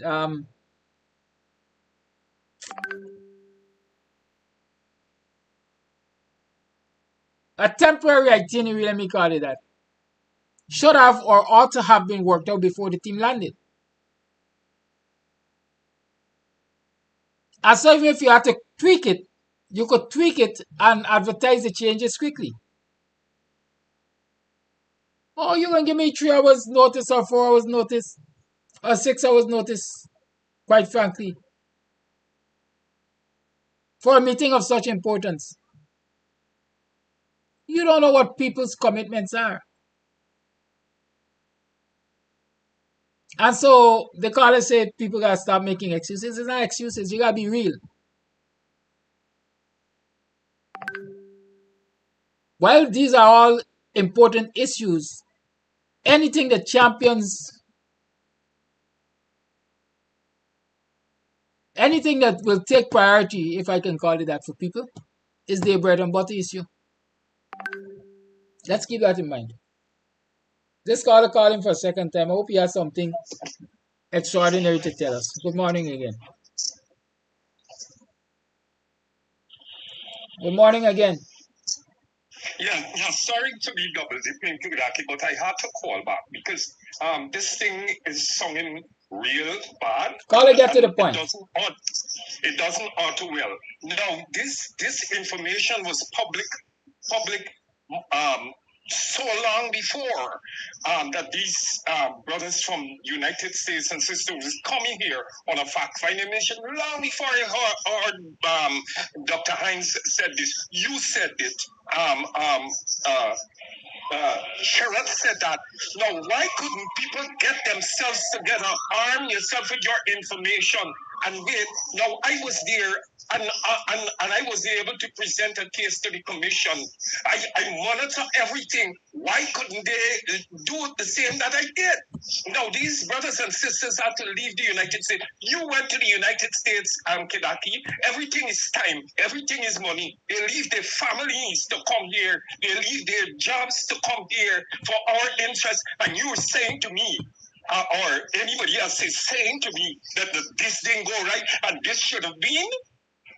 If they're coming to look at your interest and to listen to your cry, you don't think it is what's incumbent upon you to monitor every movement and present yourself? That is what I did, sir. We got to stop being like this and stop complaining. I'm totally outraged about this. Caller, thank you for your time and your outrage. These brothers and sisters did not have to come here. Caller, thank you for your time. Thank you for your time and your outrage. Your point is made. You have a nice day, sir.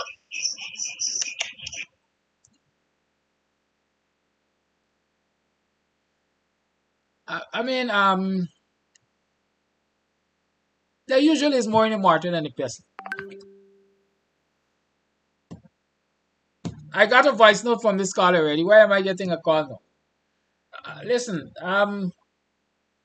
caller, is there anything different to your voice note? Good morning.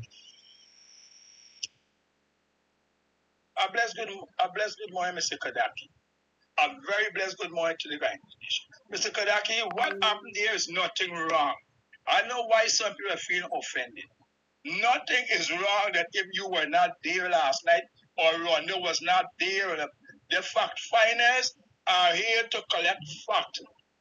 They're not here for that people can find them A, B, C detail to set. They are here to collect facts in every area or location where they go. People in that environment can go out and give the fact to them. You encourage people to go out and give the fact. That is essential. That what is essential. Not that everybody, you should follow and go over there and go over there and follow them. That's not it.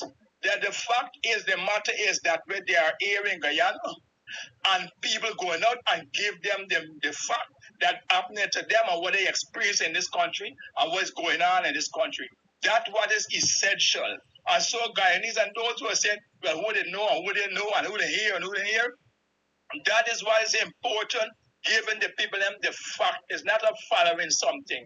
And we Guyanese need to offer protection to them as to the best of our ability, no matter what part they go and where they are. God bless this nation, God, Mr. Kadaki. We are going to get there by the grace of God. And fact finder, welcome to Guyana. God bless you. May God guide and protect you in and out of this nation by the grace of God. We pray and we thank God for your protection and your presence. Welcome, welcome, welcome. Have a blessed day. Mr. Kadaki, once again, have a blessed day. Thank you for your call. I see an extremely relevant comment on the live chat. Corinne Day. Mr. Amsterdam, I thought you had a schedule for the meetings. When you told Rhonda, you had a different schedule.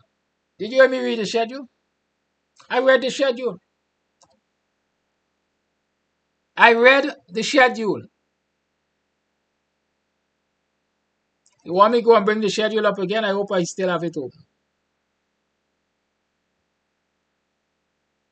Yesterday was Thursday. Thursday 16th was yesterday. Meeting with AFC. Meeting with PNC. Meeting with the ambassador, the US ambassador. Meeting with the PSC. Meeting with WPA. There was no town hall meeting scheduled for yesterday.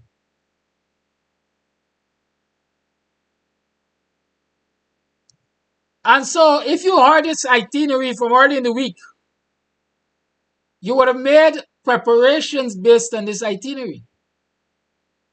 And so, if in the middle of the day yesterday you start seeing or hearing of announcements for a town hall meeting, what do you do? run out of your job, left your children unattended, shut down your business, what do? That's the reality I want people to understand. All I'm saying is meetings as important as these, the minimum standard in my mind is a 24-hour notice. Because of two reasons. You don't want to call a meeting ad hoc and risk people not turning out because it is going to be used against you. When I heard of the town hall meeting yesterday, I prayed that people turn out. Because if people were not to turn out and the halls of Critchlow were to be empty, then the PPP would have used it against the organizers.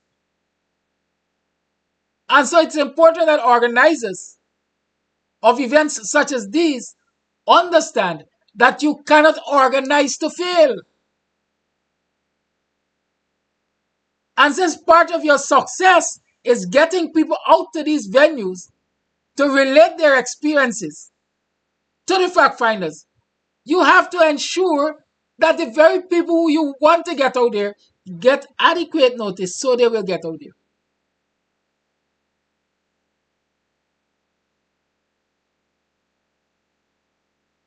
Joel Ward sees it as fault finding and complaining. Unless we address our challenges, we can't fix them.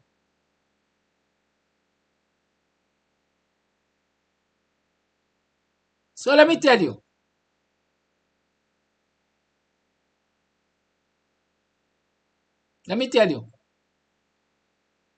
Based on this schedule I have, there's going to be a town hall meeting, or should I say there should be a town hall meeting tomorrow evening.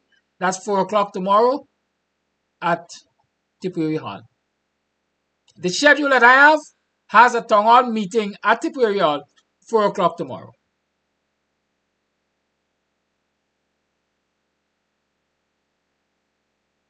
Okay? So long as that meeting takes place tomorrow at 4 o'clock, I will be there. As a matter of fact, if it takes place tomorrow, before or after 4 itself, let's say within a 1 hour time shift, I will be there. Because I've organized around that time. What if that meeting were suddenly to be brought up to 9 o'clock tomorrow morning? What happens? What happens? Or if it were to be shifted to 7 or 8 o'clock tomorrow evening, what happens? We're talking about a 4 to 6 hour time stretch. When people would have already planned for that particular hour. And so you're asking them to make magic and rearrange their lives for 4 hours or 6 hours earlier or later. It's reality. It's human beings we're dealing with. I'm not beating up on the organizers. I'm not beating up on the fact-finding team. When I come here in the mornings, I usually try to teach. Every moment is a teachable moment. Some people think it is personal. Some people treat it as personal. I ain't got no personality issue with nobody. Who knows me knows me. If I want to tell you I black, I tell you I black. But tomorrow I can hold you and hug you and shake your hand. Right?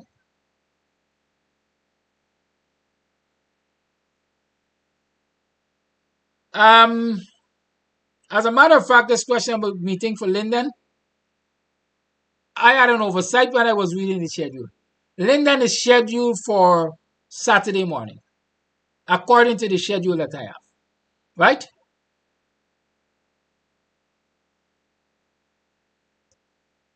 Linden is 8 o'clock in the morning. That's what I have on the schedule. So they go to Linden in the morning and then they come back to Buxton for 4 o'clock. Right? If you ask me, it's an arduous task, but of course, the fact finders know that because of the limited time and so on, they can gotta push their body. The organizers know that they can gotta push their body. So it's not beyond them to go to Linden 8 o'clock tomorrow morning and come back to Buxton for 4 o'clock. Right? That is an 8-hour span. Good?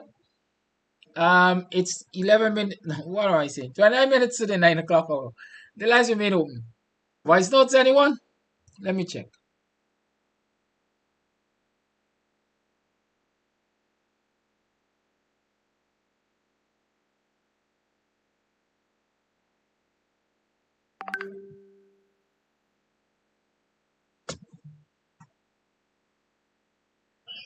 Call it live. Good morning.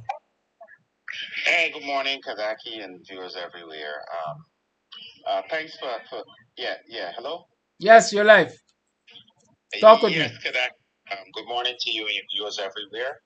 Thank you so much for being a voice for the voiceless. I really admire the work you're doing. Now, concerning the popped up or unscheduled town hall event, it can be a positive in the sense that if the situation is so dire in the country, it goes to as a testament to the fact that even in a popped up meeting, people are showing up to voice their concern. It tells you that the situation is really that bad. So we can see this as also a positive, not just a negative where people are inconvenienced because they did not have time to plan. That being said, there are scheduled meetings, and people have been calling for the international community to get involved. Well, here's their chance and their opportunity. I think a lot of Guyanese should show up. They don't necessarily have to hear from every single Guyanese of African descent or otherwise to determine statistically that there is a racism issue in the country. All they need is a representative sample upon which to base a hypothesis or a theory that Guyana is indeed in a crisis mode. And I urge people everywhere that these people go, that you show up and voice your concern. This is your golden opportunity. The government has no control over this group. They have no sway or influence. Ignore the noise coming out of the carnival barker Barra Jagdeo. You show up and tell your truth. This is your moment. This is your time. This information will be going to the White House. It will be going to Congress people, the decision makers and influencers. So you have this opportunity. Use it well. So I trust that people take good advantage of this and help to put an end to the racism in Guyana. Thank you so much, Kadaki. You keep doing what you're doing. You're doing a great job. You're educating the people. You are continuing to be a voice of the voiceless. God bless you, and you take care. Thank you, caller.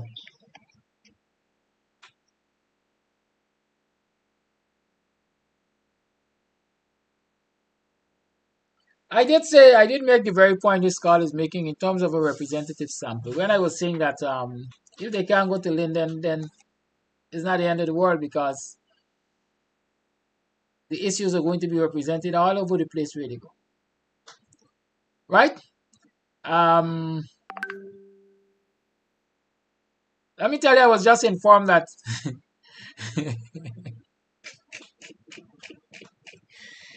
there's a change in the schedule. Right?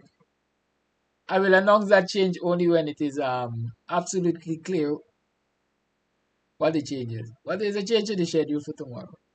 But town hall for BUXTON 4 o'clock tomorrow afternoon. Right? The lines remain open 62593 is the number to call.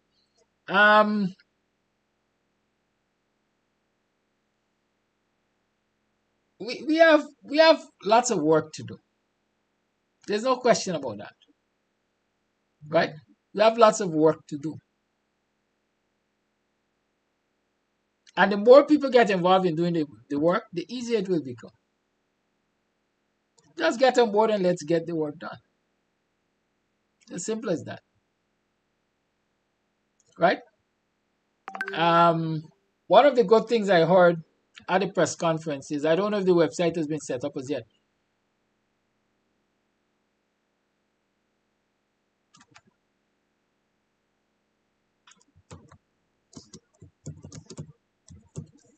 Right?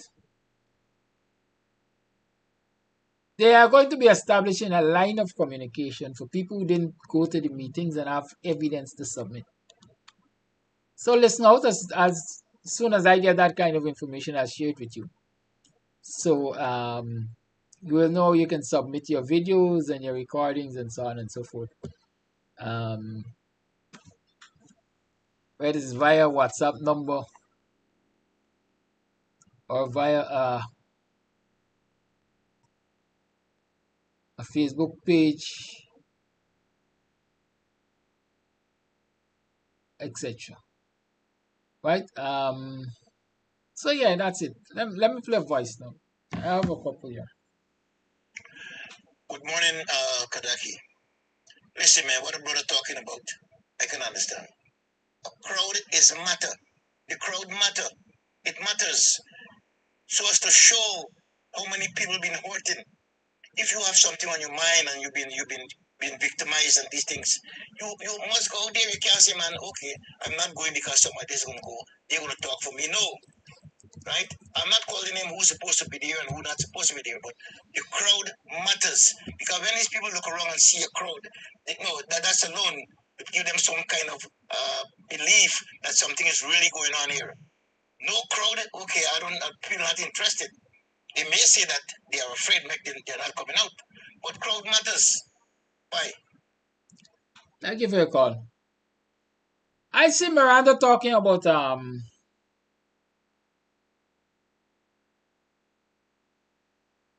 me play this voice note and then I'll get to that.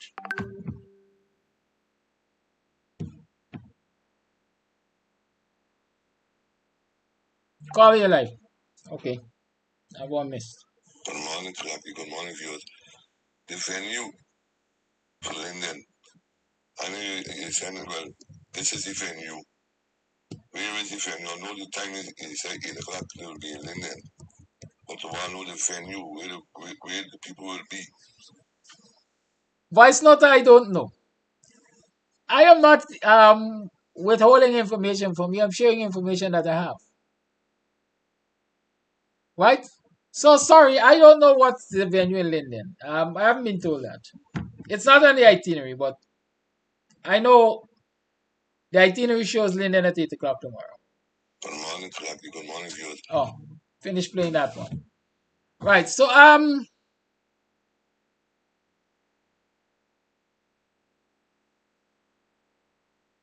saw the PPP's representative on this live, Miranda Brown, saying or asking what is a representative sample given the population. Isolated cases do not make your issue the norm. Right? Isolated cases do not, Miranda Brown. Right? So you can drop your ES. Isolated cases do not make your issue the norm. I agree that isolated cases do not make the issue the norm. But fortunately for us in this country, the cases that we have used to point out the wicked and vindictiveness of this government, the apartheid government, they are not isolated cases. They are the norm. They are not isolated cases. They are the norm. Because as we say, from corner to corner, you can find the same complaints. And so those complaints could not be isolated cases. For example, from region 1 to 10, the misbehavior of REOs and regional chairmen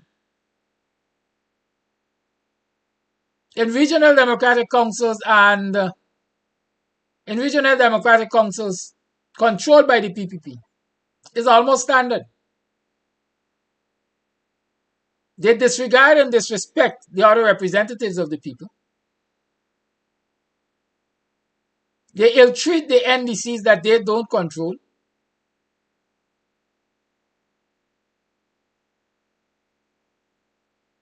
They discriminate in terms of the grants that they give to those NDCs, and so on and so forth. Those are just a few examples.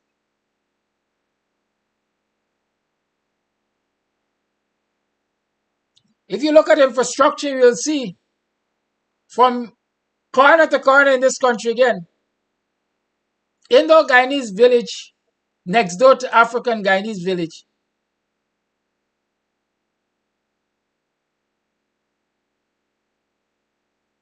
has far superior infrastructure than their neighboring African Guyanese villages. When Indo-Guyanese villages have either bitumen road or concrete roads, the neighboring African Guyanese villages, people are still walking on almost mud. Impassable road, pothole-filled roads.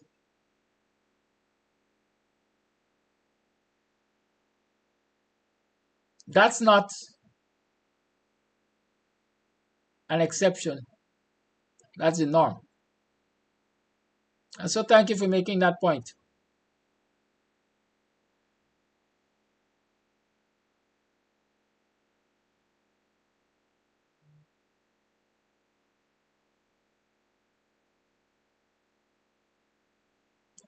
Good. And so I'm told that the email address to send stuff to for the fact-finding mission is allow, A-L-L-O-W, leaders, L-E-A-D-E-R-S. That's one word. allowleaders.org. A-L-L-O-W, Leaders.org.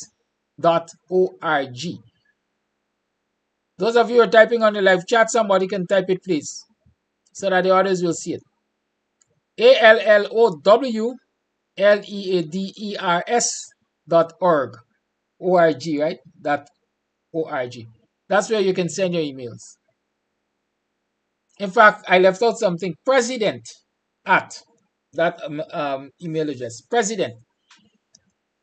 President. President at allowleaders.org. President at allowleaders.org. That's where you send your information if you want to send me.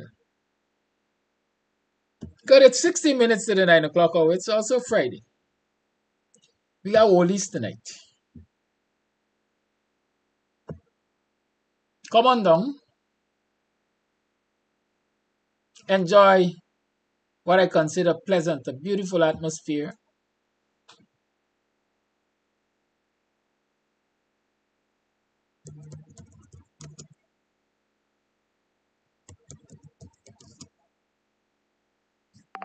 Right? Cold drinks, good prices, beautiful people, and good music. Here is Brooke Benton for you.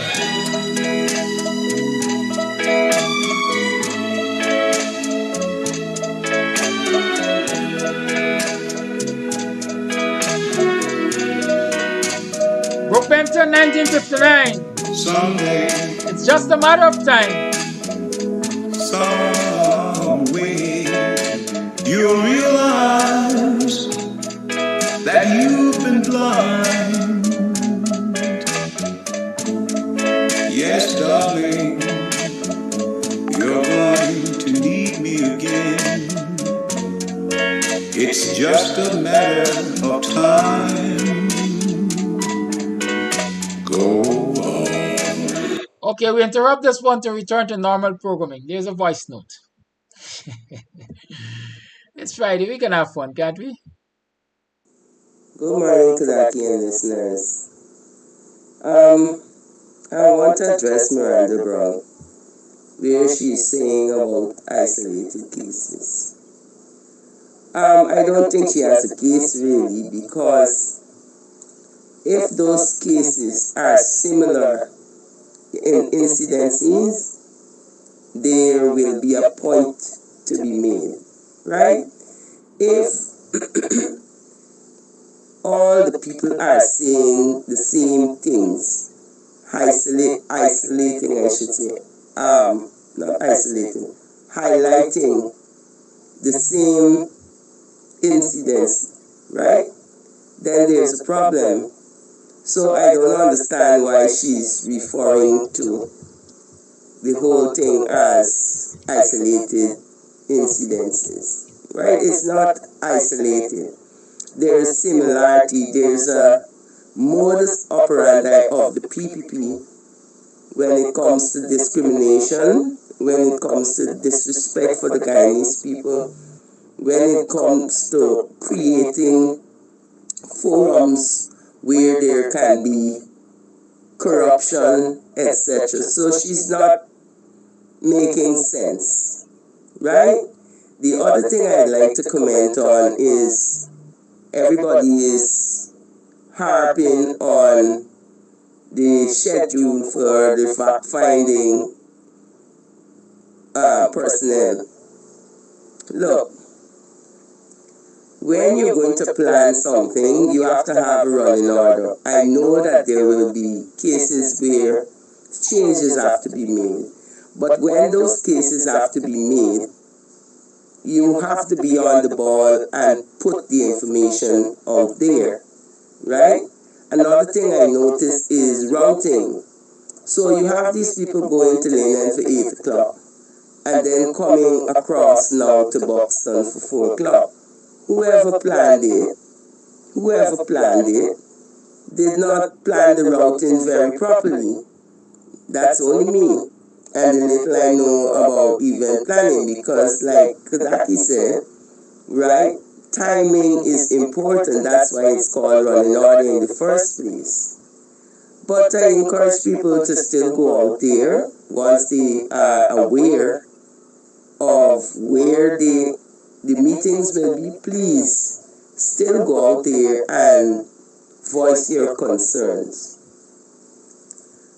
There's a lot more I have to say, but not this morning. I just listening most of the time.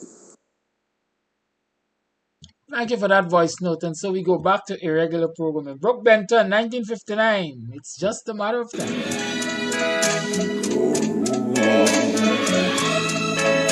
Until you reach the end of the line. But I know you'll pass my way again. It's just a matter of time. After I gave you everything I had, you left and called me a clown. Remember, in your search for fortune and fame, what goes up must come down. I know.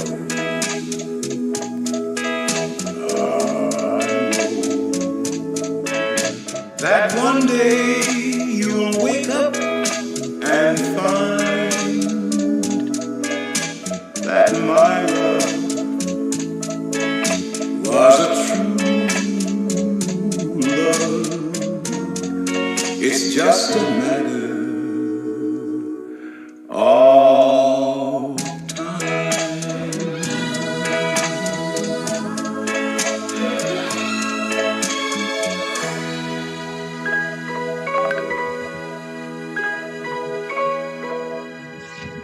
Just a matter of time before I leave you. Call A Live. Yes, good morning, Mr. Amsterdam. Happy Friday and success to the oldies tonight. I hope somebody other than a Buxtonian gonna be champion in Walton tonight. I would like for a competition. Anyhow, I would just like to encourage Guyanese to go out and get your story out there to the officer that was hit down at the roadblock. I would like to say condolences to her family. She's a police officer. Look how they lick her down like a dog on the street. The pictures that are circulating, it's very graphic, Mr. Amsterdam.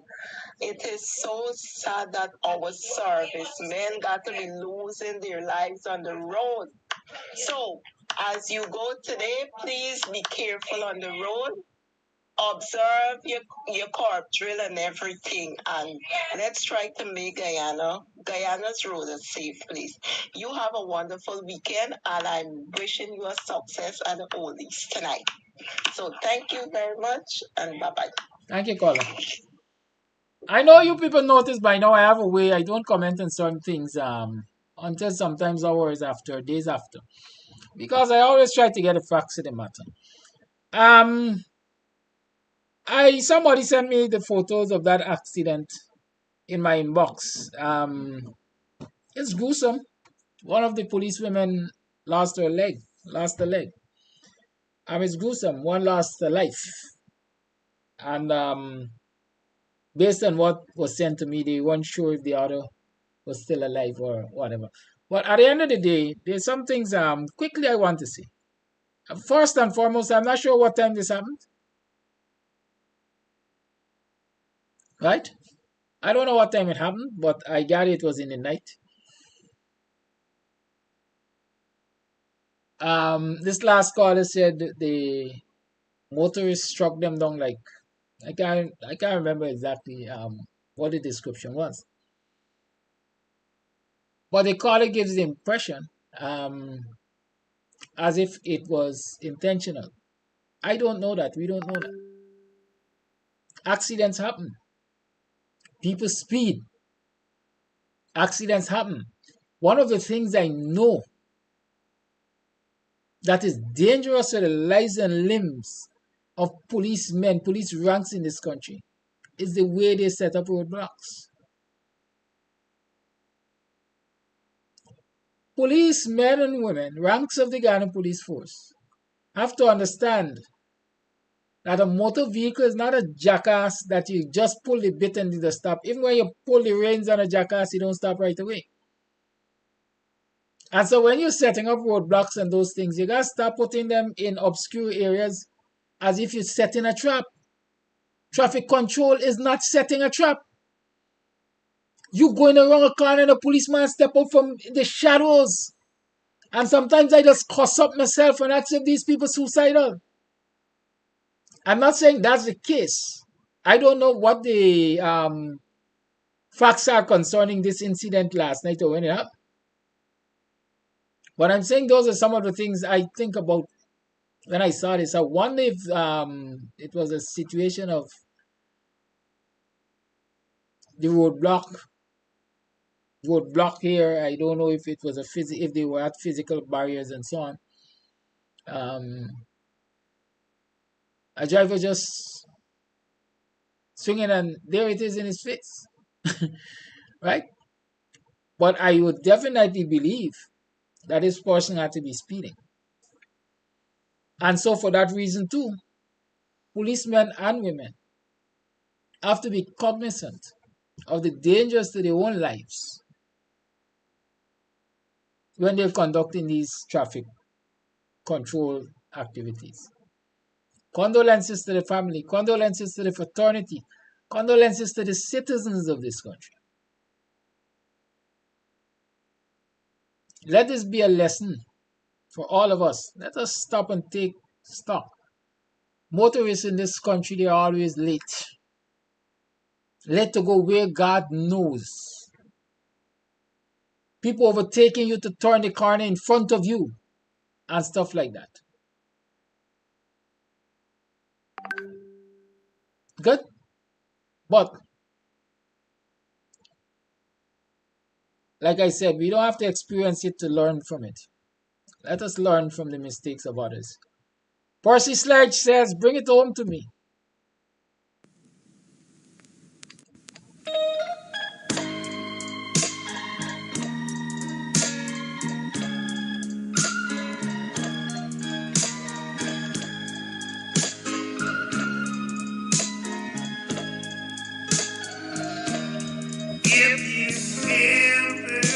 Miranda Bronx says stories got three sides. Yes, but the government of Ghana is running away from telling their sides to the fact finders.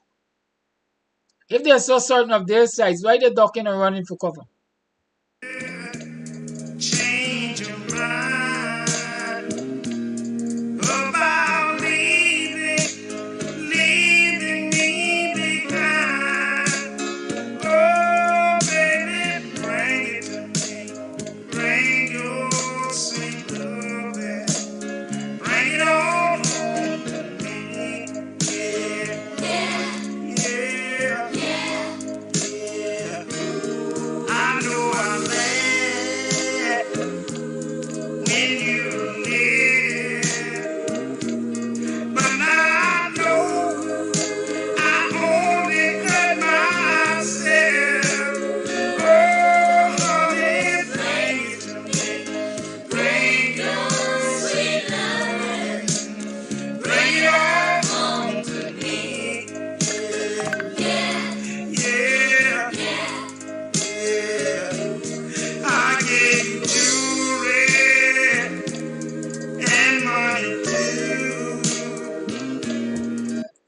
If the people in your camp don't like like to see you having a good time, call a good morning. Why are you calling for them? Good morning. I thought we still on, sir. I apologize if we're not still on.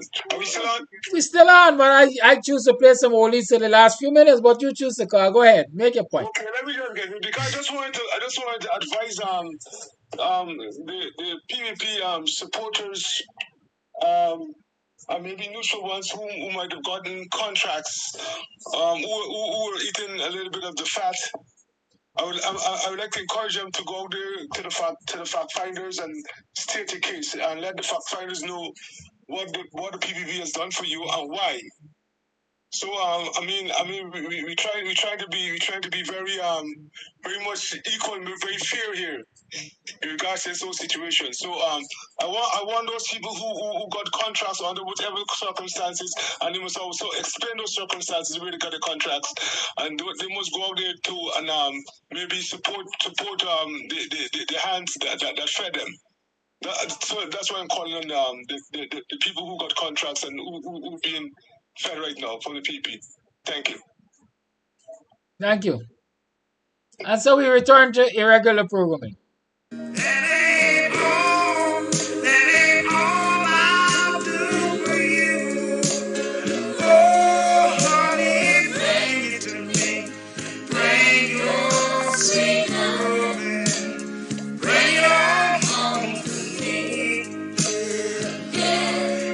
Flash Gordon, where's the trouble now?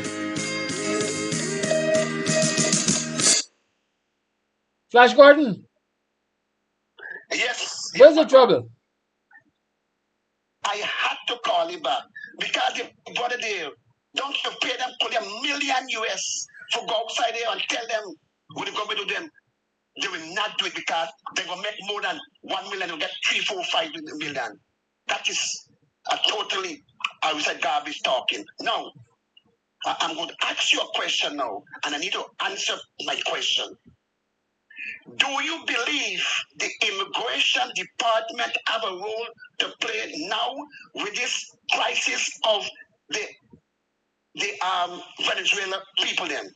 Thank you very much. Have a good weekend. Thank you very much. All agencies of state have the roles to play. Those roles are dictated by the Constitution, not the Vice President. Have a good day. When the agencies of state start paying attention, or the heads of agencies of state start paying attention to what their roles and responsibilities are according to their constitutional mandate, things will go better in this country because the Vice President ain't gonna tell him who to go after and what not to do. Let me continue with Percy Sledge. Bring it on home to me.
Gonna leave you with some big people reggae now.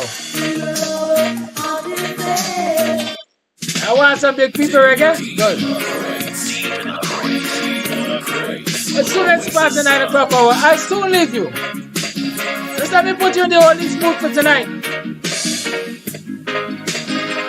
Tonight you're mine completely. You give your love so sweetly. Tonight the light of love is in your eyes. But will you love me tomorrow? Is this a lasting treasure or just a moment's pleasure? Can I believe the magic of your smile? Will you still love me tomorrow? Tonight that words unspoken, you said that I'm the only one. Not in my heart be broken when the night Are you planning your next visit to Orange, Guyana, South America? Well, are you planning your next visit to Orange, Guyana, South America? Well, let's accommodate you at Varon's Cheerful Country Manor. With free secured on-premises parking, our beautiful vacation air-conditioned home offers 3 beds, 2 bathrooms, a spacious kitchen, and all modern amenities. Located at Tushen, on the eastern bank of the mighty Essequibo and the western coast of Demerara, Varon's Cheerful Country Manor is just a stone throw from the ocean. Make that reservation now on Airbnb and VRBO. For contact, call us on 516-770-3053 or 592-685-3521. Make Varon's Cheerful Country Manor your home away from home.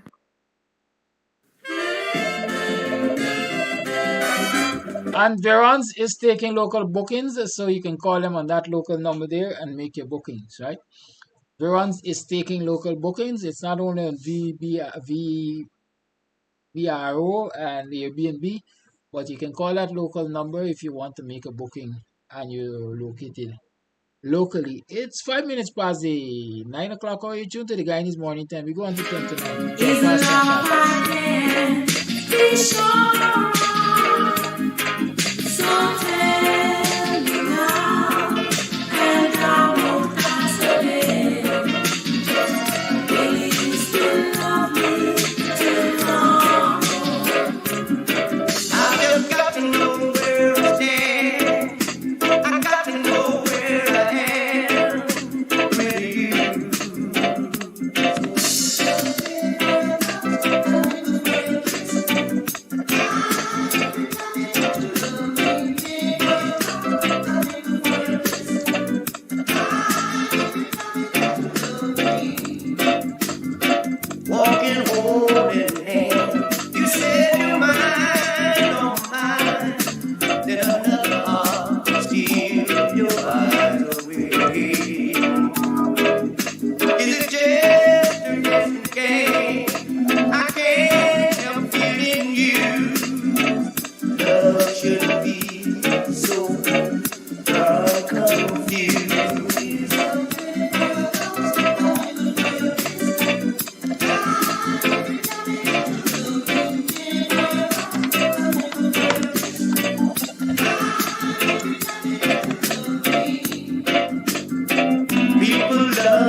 you. Still in love with you. Every night I hope and pray that your love will come my way. All I hope to my heart, you're the magic of all charms. 'Cause I want to call my home. I want to dream of, so I don't have to dream alone. Dream along, where are you? Dream along, oh so true. And the hand that I can hold, dreaming as I propose. 'Cause I want to call my own. I want to dream lover. so I don't have to dream alone. And this is where I take my leave of you. I did say I will start up until 9:10, so have a good one, y'all. You want more of this? Come down to the oldies tonight. Goodbye. Stay safe and be good. Listen out to see where the next town hall meeting is. Tentatively tomorrow afternoon, 4 o'clock at Buxton, 8 o'clock tomorrow in Linden. Right, y'all have a good one. Bye-bye. See you tonight at Clock Twilight, Sideline Down, Buxton North. Have fun.